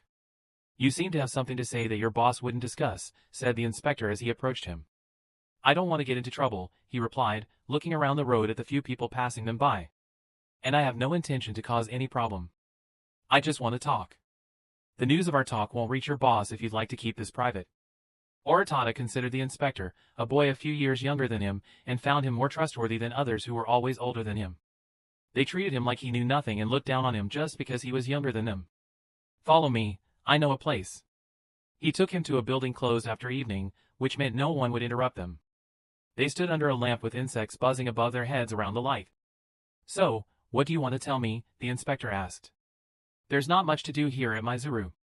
We have a couple of pubs, and there's even an amateur theater troupe and a couple of bands, all shinobi stationed here, that perform regularly, but there's not much to do for entertainment inside the base. People needed entertainment for stress relief. The shinobi station had created their entertainment inside the base. People played various sports after work and even had league competitions, including the incredibly popular quarterly wargame competition. There was a sizable library for people who wanted to read. People gathered in various hobby clubs. They even had a couple of pubs where shinobi could drink. But there's a limit to what you can do here, and if you really want to let loose, there's a town called Konoha an hour and a half north from here which has many more options. Konoha had cabaret clubs where people could chat and drink with beautiful hosts and hostesses, pubs and restaurants with great food and drinks, gambling parlors, cockfight houses to bet, and brothels to satisfy the natural urges. Everyone has 2 days off a week, some even have 3, and everyone here goes there regularly during their downtime. Some even go there 2 to 3 times a week because it's not far away, but not everyone goes there to have fun. What do you mean? Asked the inspector. That town depends on us because of the business we bring them. It has grown into a town that exists to entertain shinobi. And because shinobi are always visiting, somewhere along the line, someone must have wanted to hire one for something. The inspector's eyes shone with a shimmer of realization. Mizuru shinobi are taking jobs? Ones that aren't sanctioned by the Hidden Leaf? Oratada nodded with pursed lips as he constantly looked around to ensure no one was peeping on them. Underground agencies connect interested customers with shinobi. It's small and secretive to ensure they don't get on the Hidden Leaf's radar. Many people here don't know about it or think it's just a rumor. Why don't they directly hire from official channels? Because it's cheaper. The Konoha agencies were middlemen who took a small commission and paid the rest to the shinobi. Unlike the Hidden Leaf, they didn't pay the shinobi salaries and other benefits, provide weapons, or maintain training infrastructure, which cost money that the Hidden Leaf earned by taking a larger cut of any mission that came to them, leaving a lesser amount that went to the shinobi. Of course, it's not a regular thing, but people earn a good chunk of spending money if they do a job a month, said Oratada. What kind of jobs do they do?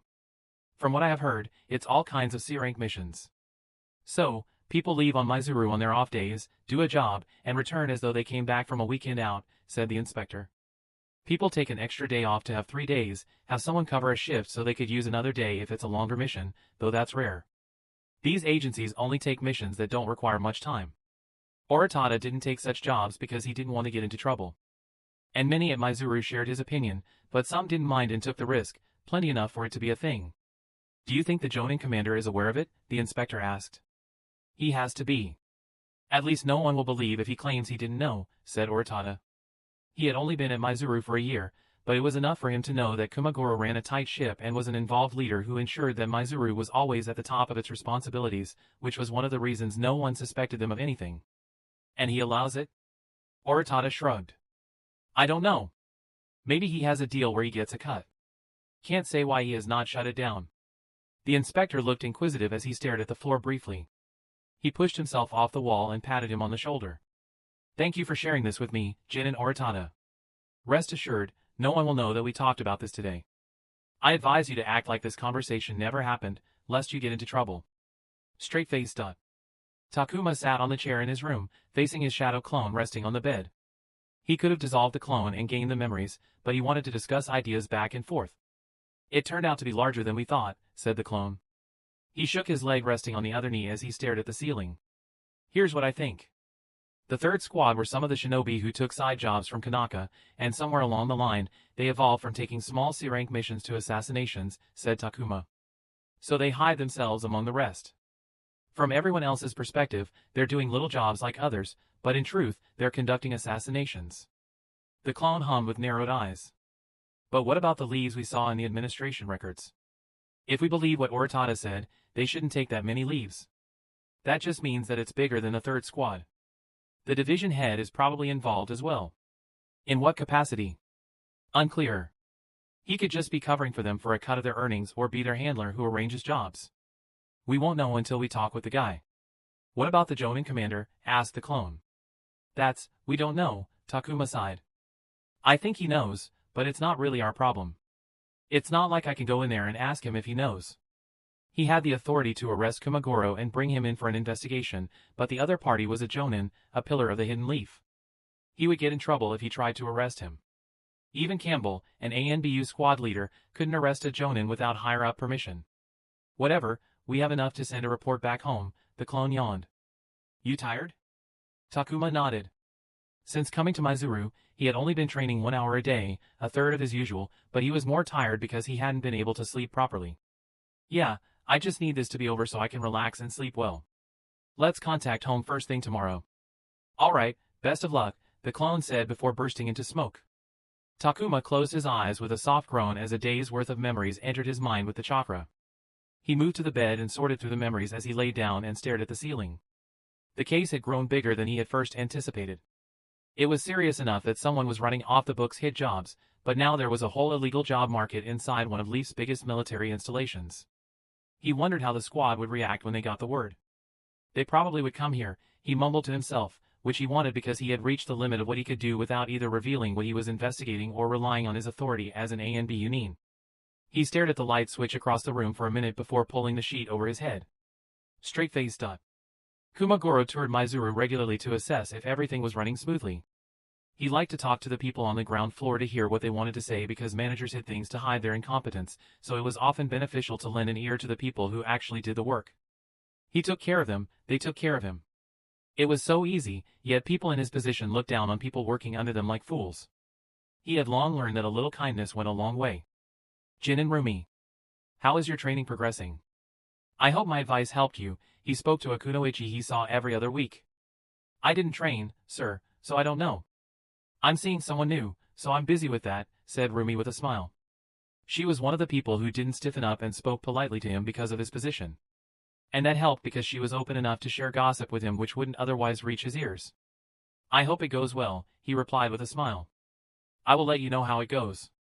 He moved on, nodding to people who stopped and bowed as he passed them. He glanced to his side as Joichiro appeared beside him and walked a step behind him. Report, he ordered. Joichiro was a genin but was a master of stealth. Kumagoro used him whenever he wanted to know something happening in Mizuru. His latest orders were to follow the inspector to find the reason behind his visit. He sent a message back home through the messenger birds, Joichiro replied. And? I looked at the message, but it was in code I didn't know. Kumagoro stopped for a couple of seconds before he resumed walking. Alarm bells rang in his mind. There was no reason for an inspector to communicate in a code that Joichiro wouldn't recognize, who had especially trained in various forms of information-gathering skills since he had come under his wing. This was something bigger than a regular inspection. His instincts told him whatever it was, it spelled big trouble for him, something he couldn't afford right now because of his circumstances. The recipient, he asked. It would take time to find that out. Kumagoro stopped again and gazed at the sky for a minute before turning to Shen to order something he hadn't done in all the years he had been commander of Mizuru quarters. Declare an indefinite suspension on Kanaka jobs effective immediately. Straight-faced. What the fuck does he think he's doing? In an empty room, a third squad member angrily kicked a chair to the wall. All 6 squad members had gathered for an emergency meeting when they heard about the suspension on all the Kanaka jobs. Any news from the division head? Asked a more level-headed member. Not yet. The commander is tight-lipped about his decision but is adamant that the suspension is staying, answered another member, his tone vexed. The jobs had been part of Kanaka for over a decade. They were small jobs to earn some spending money, but some people here and there had made good money by gaming the system while staying within the unwritten rules. But 4 years ago, 3rd Squad had taken their first assassination job from an agency willing to take the risk for a great payout. That had started a lucrative side business that paid more than their main job. They worked carefully to ensure their tracks were covered and had even greased the palms of their previous division head to keep quiet until one of their own was promoted to the position. However, not once had they faced their current situation. The commander's orders were absolute. Disobeying meant a tough future as elite shinobi as the best possible option. So what now? We don't do the job, asked the heated member, his voice flaring angrily. Their work was rooted in reputation. If the word leaked that they had reneged on the job after taking the money, their reputation would take a hit, which would affect business, something none of them wanted as it could take years to fix the reputation they had spent years building. We need to do the job. The people turned to face the squad leader, who had been the longest member alongside the division head. What if the commander finds out? Asked the newest member nervously. No one needs to know. Our leave permissions came through today, the leader stood up. We leave at first light, grease some more palms around us so no one complains, and return with no one any the wiser. We earn a little less this time, but we make sure our prospects aren't damaged. We wouldn't be here if we didn't take risks. I'm sure everyone has developed some appetite for it by now. Don't get cold feet now, that is if you still want to continue with us after this suspension inevitably lifts. The leader gazed at them all, but no one said anything in opposition. Good. Let's go earn us some sweet money. Chapter 354, 3 men sat in Barbari's office at the Ironwood Protection Company, reading Raidel's report after spending 5 days at Mizuru quarters chasing his trash mail case. This is unexpected, Barbary said as he held the page, which looked like a note, in his massive hand. Is this accurate? The staff didn't make a mistake in decoding? He's asking for immediate support, so it doesn't seem he's lying, said Dole as he read his copy. His usual indifferent gaze held a shimmer of curiosity. This is big. Not only is there an assassination squad taking unauthorized contracts, but there's an entire illegal mission market. Raidel must have had extraordinary luck to stumble into that from a trash mail. What do you think? Barbary asked Campbell. Raidel's claims were substantial. He also insisted that he had discovered ample proof to initiate investigation and interrogation for his initial objective, which was to confirm the authenticity of an illegal assassination squad. There's nothing to think about, Campbell replied to his boss, setting down his copy of the report. He has requested support, so we give it to him. Arresting the entire squad will be difficult because of his lonesomeness, especially if he doesn't get any help from Mizuru. Dole and I will go assist him. Karakara and Kestrel were unavailable because they were on their case. The final member, Krite, who had been on a lengthy mission and was due to return very soon, was also unavailable. Right. I will go with you. Dole will remain here to hold down the fort, said Barbary, merrily, as though he had just decided to go on an impromptu, spontaneous trip. You're coming? Asked Campbell, surprised. Barbary was an ANBU lieutenant in charge of the entire unit. Contrary to how it seemed, he was busy managing 3 squads and a couple of important cases of his own. He didn't involve himself in his subordinates' cases, satisfied with delegating responsibility and trusting them to handle it themselves. I need to come. There's a Jonin involved, a commander at that. He won't listen to a lick of what's said unless it comes from someone in my position. And hopefully, my presence will stop him from doing anything stupid that he might have on his mind, Barbary replied before asking Dole if any hot spring towns were on their way because he wanted to enjoy a soak. Understood. I will make the preparations. Campbell was interested in seeing Radl's work and how he handled himself in the field. Straight-faced. Following his orders, Chochiro blended in the shadows as he surveyed his target. He sat in the natural camouflage of a tree's canopy and observed Hoshino Araki through the window of the building in front of him. The commander was right in his suspicion. What kind of inspector stayed cooped up in a room instead of going around the place and talking to people to make observations? He didn't deny there wasn't information to be gained from records, but there had to be a balance. The inspector seemed to have an agenda he was looking for in the records. He had men in the building and others on standby to track the clones, but they seemed to stay put. Commander's adjutant, Shin, had even checked the archives after hours to find what the inspector was looking for, but there was too much stuff to go through, and the inspector never left behind any notes. Chochiro had even infiltrated Araki's assigned quarters, but they were clean, along with his luggage. Not a thing was out of place that would cast suspicion. He was dealing with someone very careful who knew how to cover his tracks. What is he looking for? He muttered to himself. Why don't you just ask? A voice whispered from behind him, sending shivers down his spine. I just might answer if you ask nicely. He didn't sense them until he heard the voice and turned around with a kunai in his hand to strike, but his arm was caught in an iron grip that he couldn't budge. He jolted when he saw the young inspector's tired, cold eyes staring into his soul. Chochiro tried to jump away but found that his body was paralyzed, refusing to follow his command. He suddenly felt more helpless than he had ever been on any mission, his heart crashed against his chest. Mizuru was his home, but it very suddenly didn't feel safe anymore. Come, let's go have a chat with your master, said Araki as he put a heavy hand on his shoulder, which forcefully whisked him away at a speed hard for him to follow with his eyes, but he knew where they were going, and it filled him with dread. Straight-faced. Takuma was irritated. He was tired because he hadn't been sleeping well. He thought it was the bed, which didn't make sense because he had used a spin mattress for over a month when he was living out of an abandoned factory in U. His irritation only grew when he discovered that someone was tailing him. He knew someone was keeping an eye on him from the day he started his investigation, but it was easy to give them the slip. Someone new was on him, someone very good, and he was having a hard time moving around freely. He thought about ignoring them and not making ripples until his time arrived, but he still had some minor stuff to take care of. So he decided to capture the offender and bring him to the one who probably put him behind it. This concerns me greatly, Jonin Kumagoro. Why would anyone think to have me surveilled? Takuma asked, putting on an unsettled expression as he sat in the Jonin commander's office. He observed Kumagoro, who was acting like he was listening attentively with a serious expression, as though he wasn't the one behind it. You did well capturing him, Chunin Araki. Rest assured, I'll look into this matter and find out why that Jinin was observing you. Thank you, but I must admit it is somewhat fortunate. I would like to know why he was tailing me. Is there something he doesn't want me to know in my capacity as the inspector? I believe it would be good for us both to know he is hiding so we can fix it. I request that you ensure he fesses up some answers. Takuma was curious about what secret Kumagoro would sacrifice. How small or big it would be and how he would justify it as being enough reason to have an inspector followed. Of course, please don't worry. I'll put my very best to task on the matter, said Kumagoro, his expression betraying no sense that he was bothered by this situation. He looked like a consummate professional. This is serious enough that I will assign you guards during your stay here, Inspector. There's no need for that, said Takuma, not expecting this course of action. I insist. Even if you feel uncomfortable, as long as you're at Mizuru, your safety is my responsibility. I didn't think you would need guards, but obviously, this situation proved me wrong. You will have a two-man, round-the-clock guard detail from now on, said Kumagoro as he stared into his eyes. There was no change in his demeanor, but he was daring Takuma to refuse. Motherfucker, Takuma thought inwardly while he smiled gratefully on the outside. He was facing a Jonin commander who far outstripped him in authority. And even though he wasn't answerable to Kumagoro, there were many things the latter could do to make his time in Mizuru difficult. He had no choice but to thank the Jonin. He was expecting his support to arrive tomorrow, but he needed to remain in Mizuru just in case something happened that risked the smooth progression of the case, like preventing the erasure of evidence. With guards breathing down his neck, it was difficult now, so he didn't want to make it worse. Straight-faced. We are only a call away.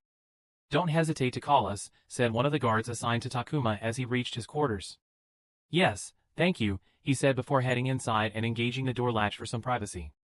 The confrontation with Kamigoro hadn't gone as he had expected. He was trying to get rid of a nuisance and get some dirt while he was doing it, but succeeded in dumping an ever greater nuisance in his own lap instead. It wasn't that bad because his squad would be here soon, but it would have been terrible if it had happened earlier. 2 guards reporting every single one of his movements back to Kumagoro would have been disastrous. I need to be more careful about this stuff, he sighed. He sat on his bed and was wondering if he should skip the shower and go straight to sleep when he noticed a slip of paper near his bed. He walked up to the door to pick it up and read the simple yet deeply impactful words. Kanaka jobs have been suspended. He didn't need to wonder about the sender. He knew it could only be Oritana, the deputy at the military police station. What had prompted this to happen? Was it because of what had happened today with Kumagoro? Takuma dismissed the idea just as quickly because the information reached him too fast. He estimated that this had to have been declared yesterday or the day before to reach him through Oritana. Had he been too questionable for Kumagoro to shut down anything and everything that might get into trouble? Things might turn hairy when they get back here. He also contemplated if Kumagoro knew about the 3rd squad. If he did, was he also trying to help them, or at least dispose of them so they wouldn't create trouble for him? He couldn't be sure. Making a move also didn't seem like a wise idea. If Kumagoro wasn't involved, making a move would alert the Jonin, who was already extremely sensitive about him, which might result in him doing something that might jeopardize the case. Mizuru was Kumagoro's territory, he could make something or someone go missing forever if he wanted to. So Takuma, who was already exposed, had to stay still and hoped his teammates would arrive soon before it was too late. Straight-faced. The next morning, Kumagoro was going through his morning training session when he heard hurried footsteps that he recognized as Shin's. Sir! I told you not to disturb me in the morning until I'm ready. Kumagoro cut him off as he hovered his hand over a large, dense boulder that had been transferred into the backyard of his house for training. A perfect square, etched with seam-like cracks, appeared on the rock's surface, and a cube slid out of the boulder and floated into Kumagoro's upside-down palm. It further split into 4 smaller cubes before shuffling until it merged into a bigger cube that then turned into a stocky cylinder. The boulder rumbled, and its rock material shifted until the hole left by the cube turned into a cylinder-shaped slot perfect for the cylinder in his palm. The cylinder then descended into the slot before the seams disappeared and the material remerged into the boulder mass. That was done without a single hand seal and was part of Kumagoro's training for advanced chakra manipulation. This better be important, Shin. What is it? He asked. Yes, sir. 2 ANB Unin have shown up at the eastern gates. A cube halfway rising to his palm fell to the ground as the force pulling it up vanished. 100 thoughts passed through his mind until one memory took center stage. He recalled how Chochiro had reported that he had intercepted a telegraph message sent out by the inspector, which was coded in a cipher he couldn't recognize. Kumagoro's open palm clenched into a fist that shattered the boulder into a dozen pieces. Crevices and cracks appeared in the ground in the backyard as a micro-earthquake struck the building, induced by the sheer force of a Jonin's chakra stimulated by rage.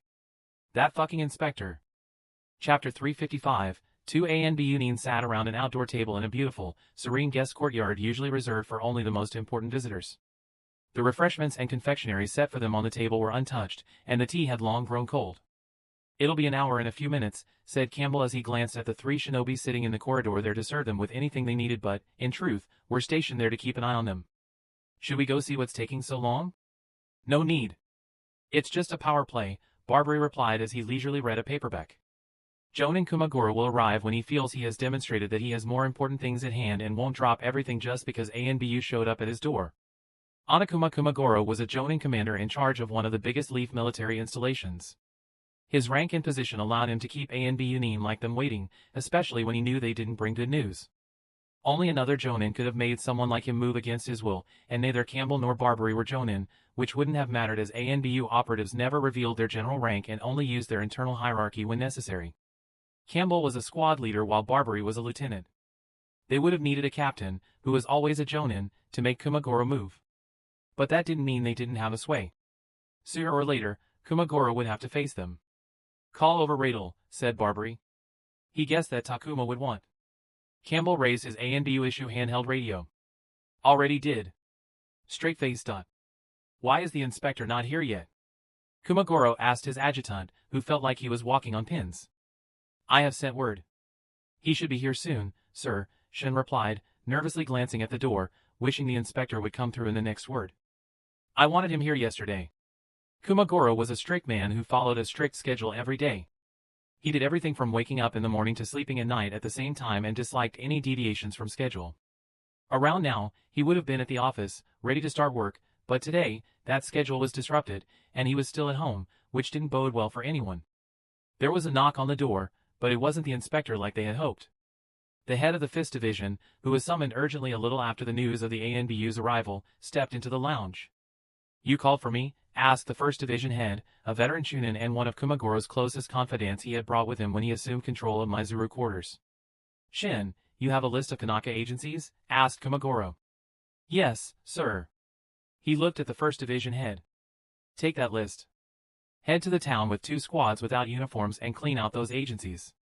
I don't want to see a trace of them active. Warn the agency people to go underground if they don't want to be hunted by the Hidden Leaf. I want them to really understand that. Get this done by the end of today. You must leave within the hour." The 1st Division head nodded. "Have the list sent over," he told Shin and left without further questions. A moment later, an anxious Chunin entered the room with silent steps in hopes he wouldn't attract Kumagoro's attention, but it was for naught as the Jonin clocked him the moment he entered the room. He hung his head as he approached Shin to whisper something in his ear. Even before Shin could convey the message, Kumagoro's face darkened. "What?" he snapped. "The inspector isn't in his room." Everyone in the room expected Kumagoro to blow up, but he took a deep breath before standing up. "Let's go meet the ANBU." Straight-faced. Takuma, dressed in full ANBU gear he had brought along with him, sealed in a scroll which he carried on his person, walked into the courtyard where his team was waiting for him. "Hey, stop! You can't." A guard tried to stop him from entering but stopped when he saw the ANBU get up. Takuma walked to the circular table in the middle of the yard and took an empty seat beside Campbell and Barbary. Barbary closed his book and looked over at him. His lion mask hid his usually jovial self, leaving only his imposing physique on show. "Report, Radel," he said with a tone of authority. Takuma gave both of them a rundown of everything he had done since coming to Mizuru, expanding on what he had written in his short-form, coded report. "Is this enough?" He wanted confirmation that the evidence and testimonies he gathered were enough to proceed with arrests and a formal investigation. The evidence, such as leave records, was enough to indict, but it wouldn't be enough for sentencing. They needed more, which could be obtained by interrogating the people involved. "It's enough," Campbell answered before sighing. "To think a trash mail would turn into this. It almost doesn't feel real. This is big, the aftermath will be colossal. We'll need to turn over the entire base to find how deep this scandal goes. It'll be a greater mess depending on who they've been assassinating," Barbary added. Running an off-the-books assassination squad was bad in itself, but the actual influence of their destruction could only be calculated by the identities of their targets. Assassinations were a heavily regulated class of missions. All hidden villages took assassinations, but the majority of their targets were always foreign nations because missions where a citizen was the target were rarely accepted. It would go against national security if the Hidden Leaf were commercially assassinating Land of Fire citizens. So, Leaf Shinobi were hired to assassinate a target in the Land of Wind, and vice versa, with Sand Shinobi taking the contract for a Land of Fire citizen's life. Such a dynamic didn't stop people from buying assassination services, but it made it difficult as they would have to contact shinobi from another country, which was a dangerous endeavor if someone didn't know exactly what they were doing. Of course, people could hire non-shinobi chakra users or former shinobi, who the hidden villages didn't regulate, but that was equally shady and expensive. Folks who knew they were prone to being assassinated hired shinobi for security, but those who could afford it paid protection retainers to hidden villages to reject every assassination job against them that came their way. So, someone living in the Land of Fire would pay every hidden village, including the Hidden Leaf, to reject contracts on their lives. It was a more profitable endeavor because an assassination resulted in a single payment, whereas rejecting contracts meant a repeatable retainer. About that squad, I put up. Takuma went silent and straightened his back when he felt a rush of memories flood his brain. "I put up a clone on the 3rd squad leader, he just popped himself. It seems they're preparing to head somewhere. He had slipped out a clone at night when the guards on the night shift dozed off." "Go after them," Barbary said to the other two. "I will deal with things here." "Got it." We'll be back soon, Campbell said as he stood up. He glanced at Takuma, who followed after as they left the courtyard with body flicker jutsu. Barbary looked at the shinobi there to keep an eye on them, who turned stiff when they felt his gaze. You shouldn't follow them. But I won't be unreasonable, you can go report to your seniors. His voice was soft and barely above a whisper, but it reached their ears loud and clear. Shit, I forgot the page number, he whispered under his breath as he opened his paperback, but just as he was about to flip through the book, he glanced at the entrance to the yard. He closed his book again, and a few moments later, Onokuma Kumagoro entered the yard. Barbary stood up to greet him. Jonin Kumagoro, thank you for meeting with me. Kumagoro walked past him without replying and sat down at the table. Yeah, you're not welcome. Not at all, he sighed. Barbary smiled behind his mask and sat down, ready to start the conversation. Straight-faced.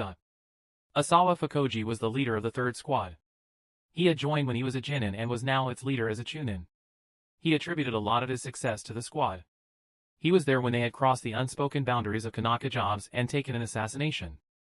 It was a civilian with local influence in his area, protected by a gang of chakra users with close to zero ninjutsu skills. It had gone exceedingly well, but they didn't think they would get any more assassinations, and that was true for half a year, after which they had another offer to consider. He was hesitant back then. It felt that accepting another assassination would set them on a risky course that could ruin them if they weren't careful. But he wasn't the leader back then, and the rest of the squad was enthusiastic about the chance to earn money. In the end, he agreed. The mission paid more as their target was a Leaf Rognine past his prime. They had succeeded without much problem. That was the start of the third squad moonlighting as a hit crew, and it changed the lives of everyone involved. They started earning more with each job because they became more difficult as their reputation grew. Money wasn't the only thing that improved. Conducting assassinations was not easy, it took planning and execution to do a clean hit. Doing a job every 2 to 3 months gave the team valuable field experience that translated to high performance on official missions from Mizuru. The third squad's then leader was promoted to the second division head, while Fujoki was given a field promotion to Chunin and made squad leader. The moment he became leader, Fukoji changed how the third squad operated. Their missions had grown to the point where they were not only targeting wealthy and affluent targets with security teams made up of Leaf Shinobi, but also powerful targets like Chunin or equivalent. They were doing high-profile assassinations that brought in a lot of money, which meant more eyes looking for them. He established several rules. The maximum number of jobs was capped at 5 per year. The members weren't allowed to flaunt the money they earned because wealth attracted malicious curiosity. He had the division head assign them low-profile, mundane jobs at Mizuru so they wouldn't garner attention. When they got their second Chunin, Fukoji went as far as constructing a false dispute between the third squad and the second division head as an excuse for why they had 2 Chunin. By establishing a narrative that the third squad was being kept down because they had offended the second division head who was abusing his authority against them, they avoided any questions about why such a squad wasn't doing difficult missions. Of course, the division head was getting paid handsomely to cover their tracks and to compensate for the hit to his reputation. Those who broke the rules were punished. When Yejida Gekken started flaunting his money by buying all the pub drinks, flushing his money down the drain, gambling, and just being an overall nuisance, he caused a ruckus and risk for the squad. Fukoji knew he had to go, so he orchestrated it. His teammates said they were blessed by fortune to have not faced any major road bumps other than Gekken, but he disagreed with that sentiment. They had a smooth road because Fukoji had paved it properly with sound decisions. Even his latest decision to go forward with the job felt worth it to maintain their perfect record reputation.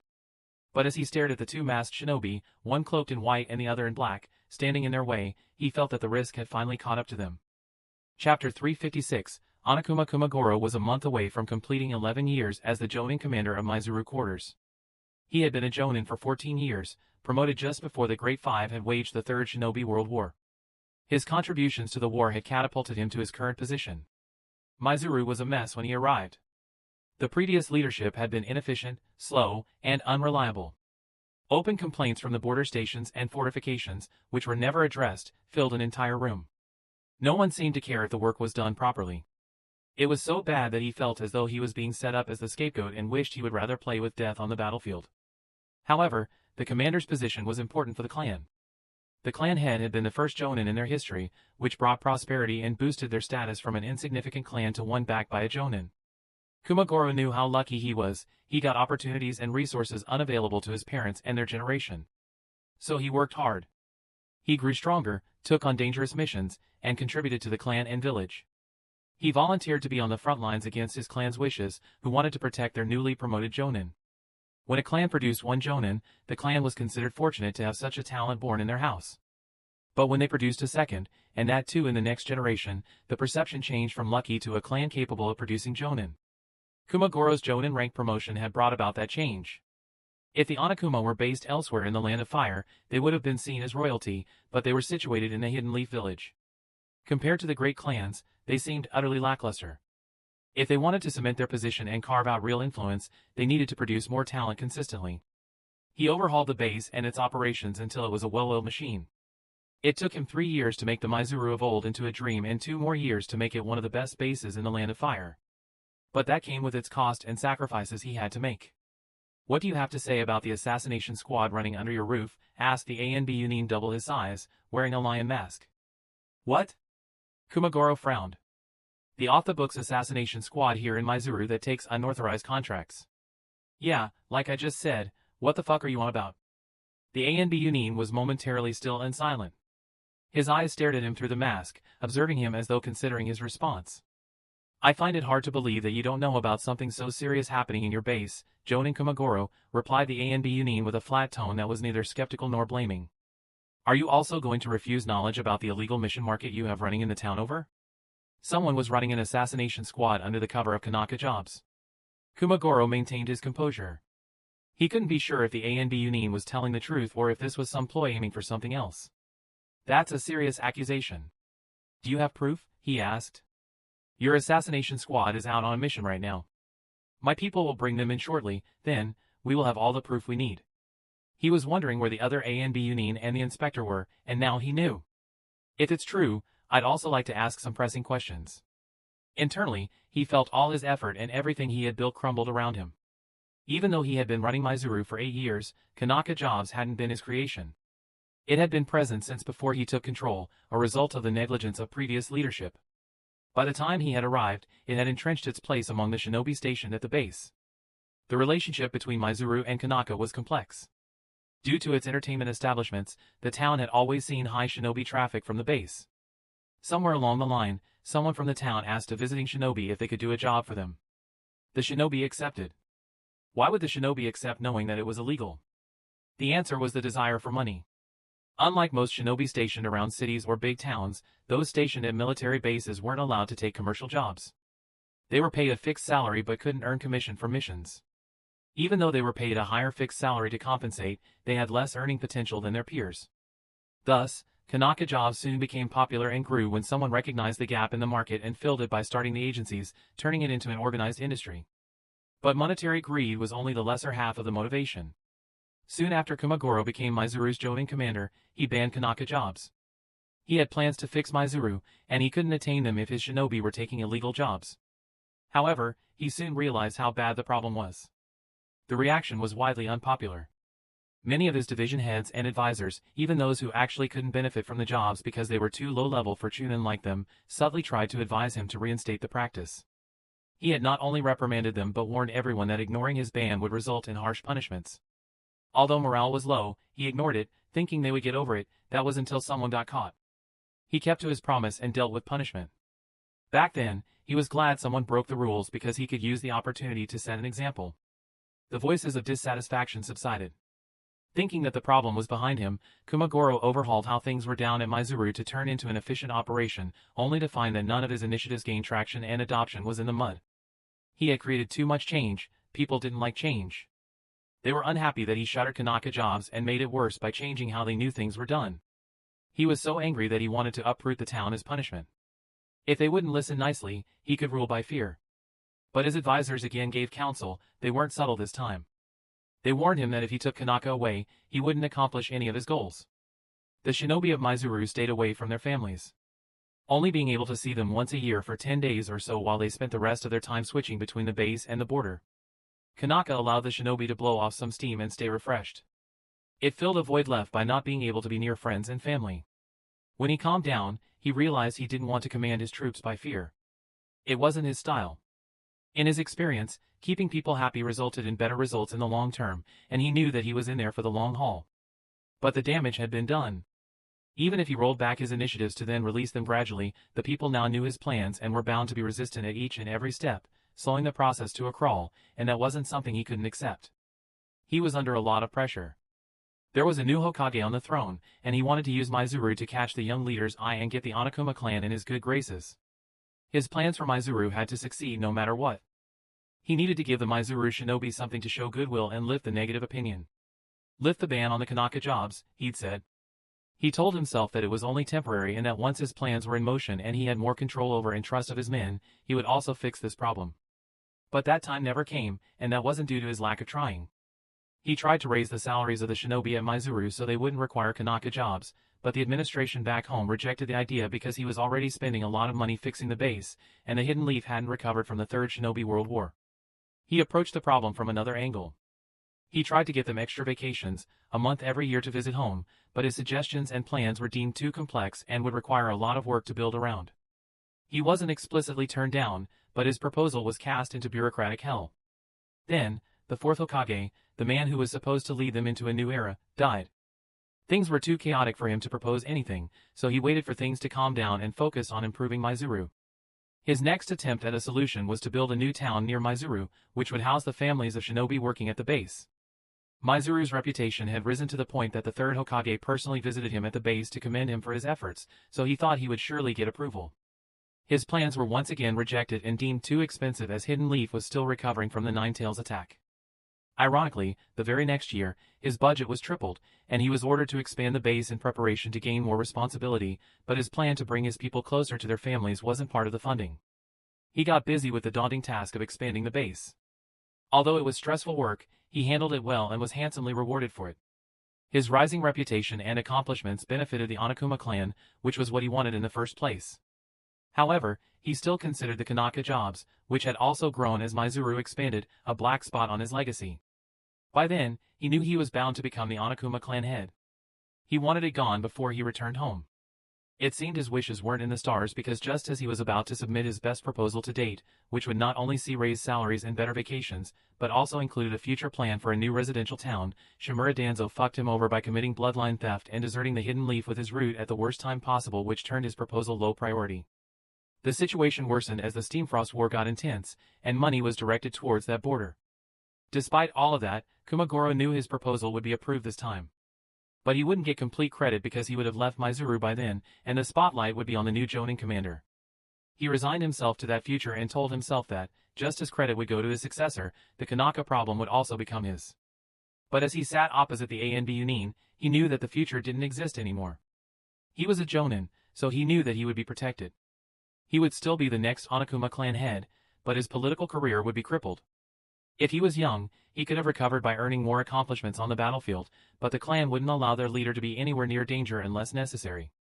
I have read a lot about you and Mizuru, Jonin Kumagoro. I must say I respect your work and accomplishments. Not every Jonin can lead so many men and do it so masterfully.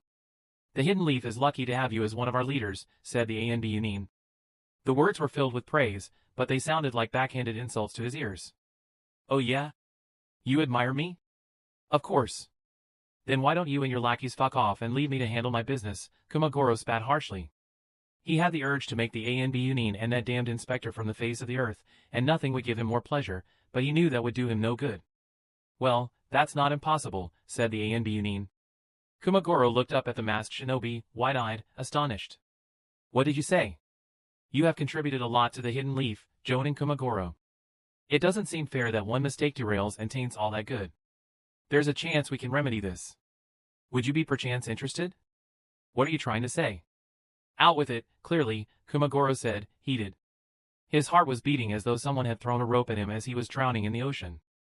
My captain would like to meet you, said the ANB Yunin with his hands crossed in his lap. If you're interested, he invites you to meet him back home. Kumagoro was speechless. He felt his mind was playing tricks on him because he thought the fierce lion mask was now smiling at him.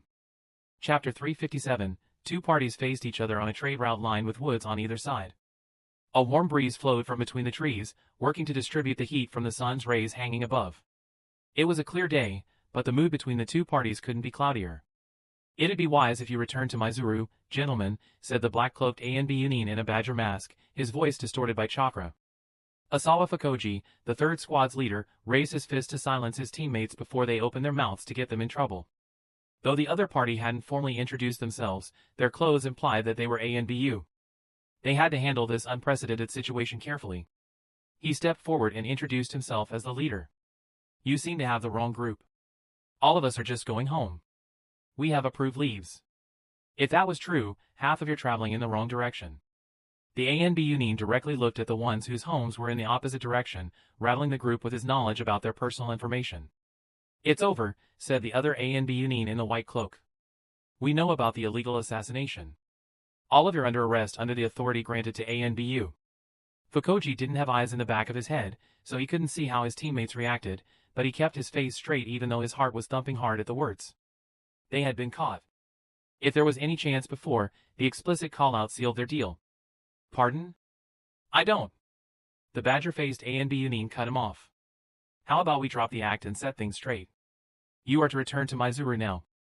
We can do it the easy way, where you return with us of your volition, or the hard way, where my hand might slip by mistake, and you return to the earth. The choice is yours. Without waiting for an answer, the ANB Union pulled his sword out of the scabbard. Fukoji wanted everyone to be calm, thinking he could get them out of the situation.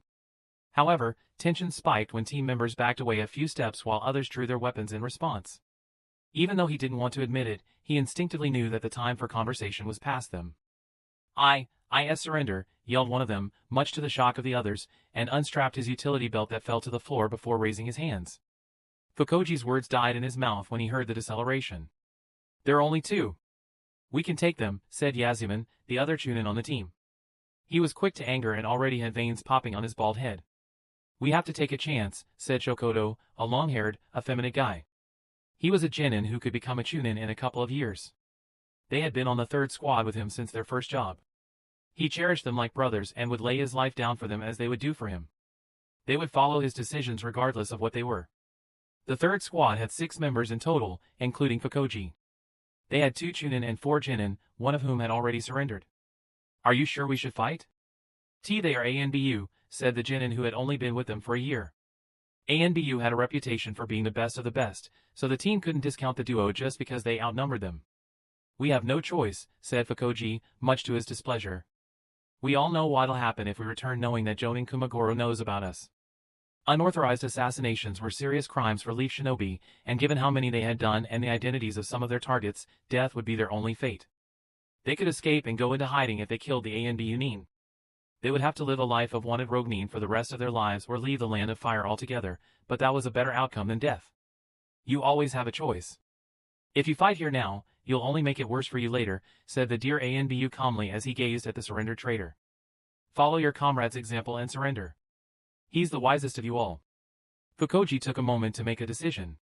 He nodded to his trusted brothers before turning to the remaining 2 genin, who looked like they were teetering on the brink of surrender. You're fighting with us. You must realize that there's no way we are escaping death regardless of what we do here. We only have a chance of surviving if we work together. The 2 of them looked unsure and stared at the ANB Union. Their masks were great for intimidation, but they worked against them here, as they hit any emotional cues they could have used to persuade them. Okay, I'm in, said one of them. The other one also nodded hesitantly, not wanting to be left alone. All right, let's get this over with. The Badger ANBU was about to step forward when his dear partner put a hand on his shoulder and said, I'll take care of this. You should rest. The Badger ANBU seemed surprised but sheathed his sword and stepped back. Capturing people alive is harder than killing them, said the dear ANBU as he pulled out a gleaming sword from the scabbard with effortless grace, so don't try to make it too difficult for me because I don't want to return to the base with you folk missing limbs. The fallen leaves around the ANB Union's feet shot skyward as he turned into a blur and appeared before one of the genin, who hastily tried to back away. It was too late and he was about to be cut down if not for Fukoji arriving just in time to interfere. The sword clashed and screeched against his 2 daggers. Straight-faced up. Takuma watched as Campbell opened by attacking the squad leader. Get into position! Fukoji yelled. Campbell tried to push Fukoji with his sword but immediately backed off when Yazuman, the other Chunin, came in front of the side with his battle axe. The axe cracked the ground between them as the blade struck it. The 2 Chunin teammates moved with practiced coordination to attack him, but he moved effortlessly between them to avoid the heavy axe attacks and light dagger strikes. Takuma was conflicted about not fighting.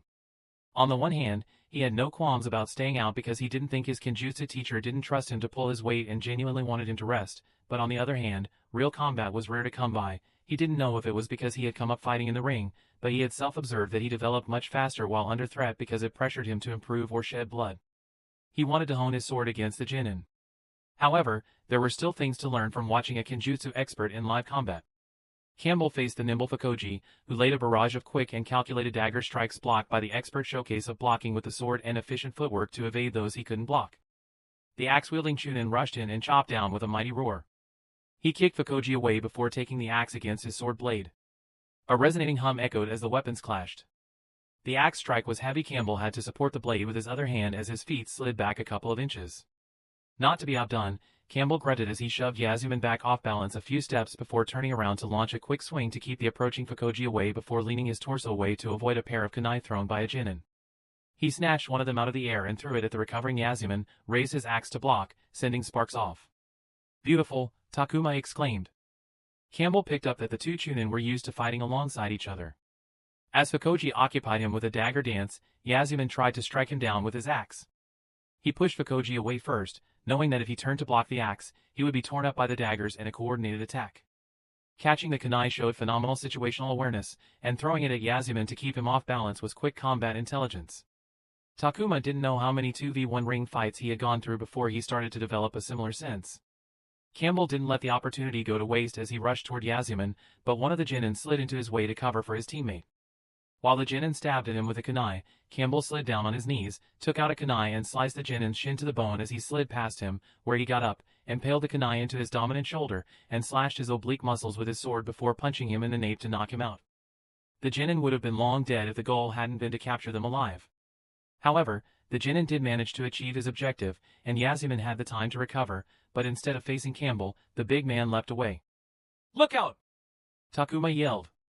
Fukoji finished weaving hand seals and breathed flames into his hands, where they turned into a spear that screeched as it rushed toward Campbell, who didn't have the time to avoid. His sword glowed in a white shimmer as he struck the fire spear, splitting it in half. The two splits flew past him and then bloomed into two masses of fire that were neither intense nor close enough to harm him. Shokoto, the Genin who had been in third squad since the start, rushed between Campbell and Fukoji, who was momentarily vulnerable after casting the ninjutsu without his daggers in hand. And Yasumin, who had his axe stabbed into the ground as he weaved hand seals. Campbell didn't waste a single moment and entirely ignored all of them and rushed the remaining Genin. Yasumin cursed loudly and stopped weaving hand seals. His ninjutsu would have also hit his teammate. The lone Genin was outmatched in every way and had no immediate support. There was no time to launch ninjutsu, and his chances in a head-on clash were low. To his credit, he chose the smart option of running away to buy time for his teammates to come to his support. But Campbell pushed against the ground and all but teleported beside the Genin and left a pair of long gashes that made a cross on his back, dismissing him from the fight. "You still have a chance to surrender." Campbell turned toward the remaining three while the Genin cried in agony at his feet. "Surrender before I turn serious." The Genin, who had surrendered Genin, stood behind him, had a strange look in his eyes as he stared at Campbell's back and licked his dry lips as though he was considering something. "No one's going to blame us for one accidental death," Takuma said, controlling his voice so only the Genin could hear it. The Genin flinched as he stared at Takuma. He stepped away and bowed his head as he trembled in fear. "Very well," Campbell said when the remaining three didn't want to surrender. He directly charged at them with his sword by his side. Shokoto threw a volley of shuriken at him, but he deflected all of them with a mere 2 strikes as though he tracked all shuriken and made the 2 most efficient strikes to slash them down. Yasumin rushed towards him, and he was faster than before. It seemed that he had also been holding back. He swung his axe with such power that it made a noise as it cut through the air. Campbell sidestepped the brutal swing and stabbed him, but it was parried with the axe as Yasumin moved faster. As Campbell pulled his sword back in control, Fukoji came in from the side with a quick dagger combo that he defended by swiftly stepping away while rocking his torso to avoid getting cut.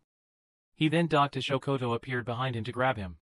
He countered with a leg sweep that put Shokoto to the ground, but Yasumin tried to crack his skull open with a downward swing before he could attack. He rolled away and was almost immediately surrounded by the trio. Takuma found them interesting as he noticed their teamwork. Yasumin was the main attacking force, aggressively swinging his axe, doing nothing but trying to cleave Campbell. The nimble and agile Fukoji didn't solely focus on attack but instead moved to control Campbell by cutting off retreating paths, funneling him closer to Yasumin, and sneaking in attacks to create opportunities for others. Finally, Shokoto, the weakest of them, kept the pressure high by continuously striking whenever Yasumin wasn't and supporting Fukoji in hurting and creating opportunities. However, Campbell was more interesting and stayed between them all. There wasn't a wasted movement in his kenjutsu. His strikes didn't flail around and were compact, giving a sense of control contrary to the axe-wielding Chunin who seemed to put all of his strength behind each strike, which made it so he had to recover after each strike. He wasn't moving faster than Fukoji, but his footwork was more precise, giving him an edge. He had the insight to move in a way where he wasn't trapped and always had a way out of a tricky position. He never stopped moving. Even though facing 3 people, he didn't look or labored. His movements had no break, he always seemed to know what to do next. None of his movements were flashy, no jutsu to an edge, just pure swordsmanship, and to Takuma, it seemed stunning, as though Campbell was dancing with them 3. There was a scream. Shokoto backed away as his thigh bled profusely. The balance of the 3 working together broke. Campbell took advantage and turned entirely to Fukoji, pushing him back with bloodthirsty and fierce swings. Takuma glanced at Campbell and then Shokoto, who was injured but not out of battle. He appeared behind Shokoto and locked him in a chokehold and applied pressure until he stopped struggling and went limp against his body, falling unconscious. Until now, Campbell had been measured and restrained because he didn't want to kill them, but in the moment, it felt like Fukoji was aiming to kill. The change in intensity threw him off. A dagger clashed against the much heavier sword and flew out of his hand. Campbell then grabbed the hand with the dagger, pulled him around, and swung him in Yazuman's direction. Yazuman was about to strike Campbell from behind but was taken aback when Fukoji came stumbling in his direction. He caught his teammate, but when he looked back up at Campbell, he saw him finish weaving hand seals, resulting in half a dozen head-sized fireballs rushing towards him. Without time to dodge or do anything, Yazuman hugged Fujuki to his chest and turned his back to the fireballs, directly tanking them to protect his leader and friend. The flames ate through his clothes and badly burned the skin, leaving behind a sizzling and smoking grotesque mess. A moment later, the big men collapsed, revealing a pale-faced Fukoji, whose eyes widened when he saw Campbell dashing toward him with the sword stained with his teammate's blood. "I surrender," said Fukoji, and the sword stopped an inch away from skewering his abdomen. "I surrender," he repeated and dropped his dagger. The defeated man looked around at his fallen team. Not one except the one who had surrendered before the fight remained unharmed. He closed his eyes and hung his head with his thoughts evident on his face. That's the end of this tale for now. Thank you for watching and I'll see you in part 19. Peace.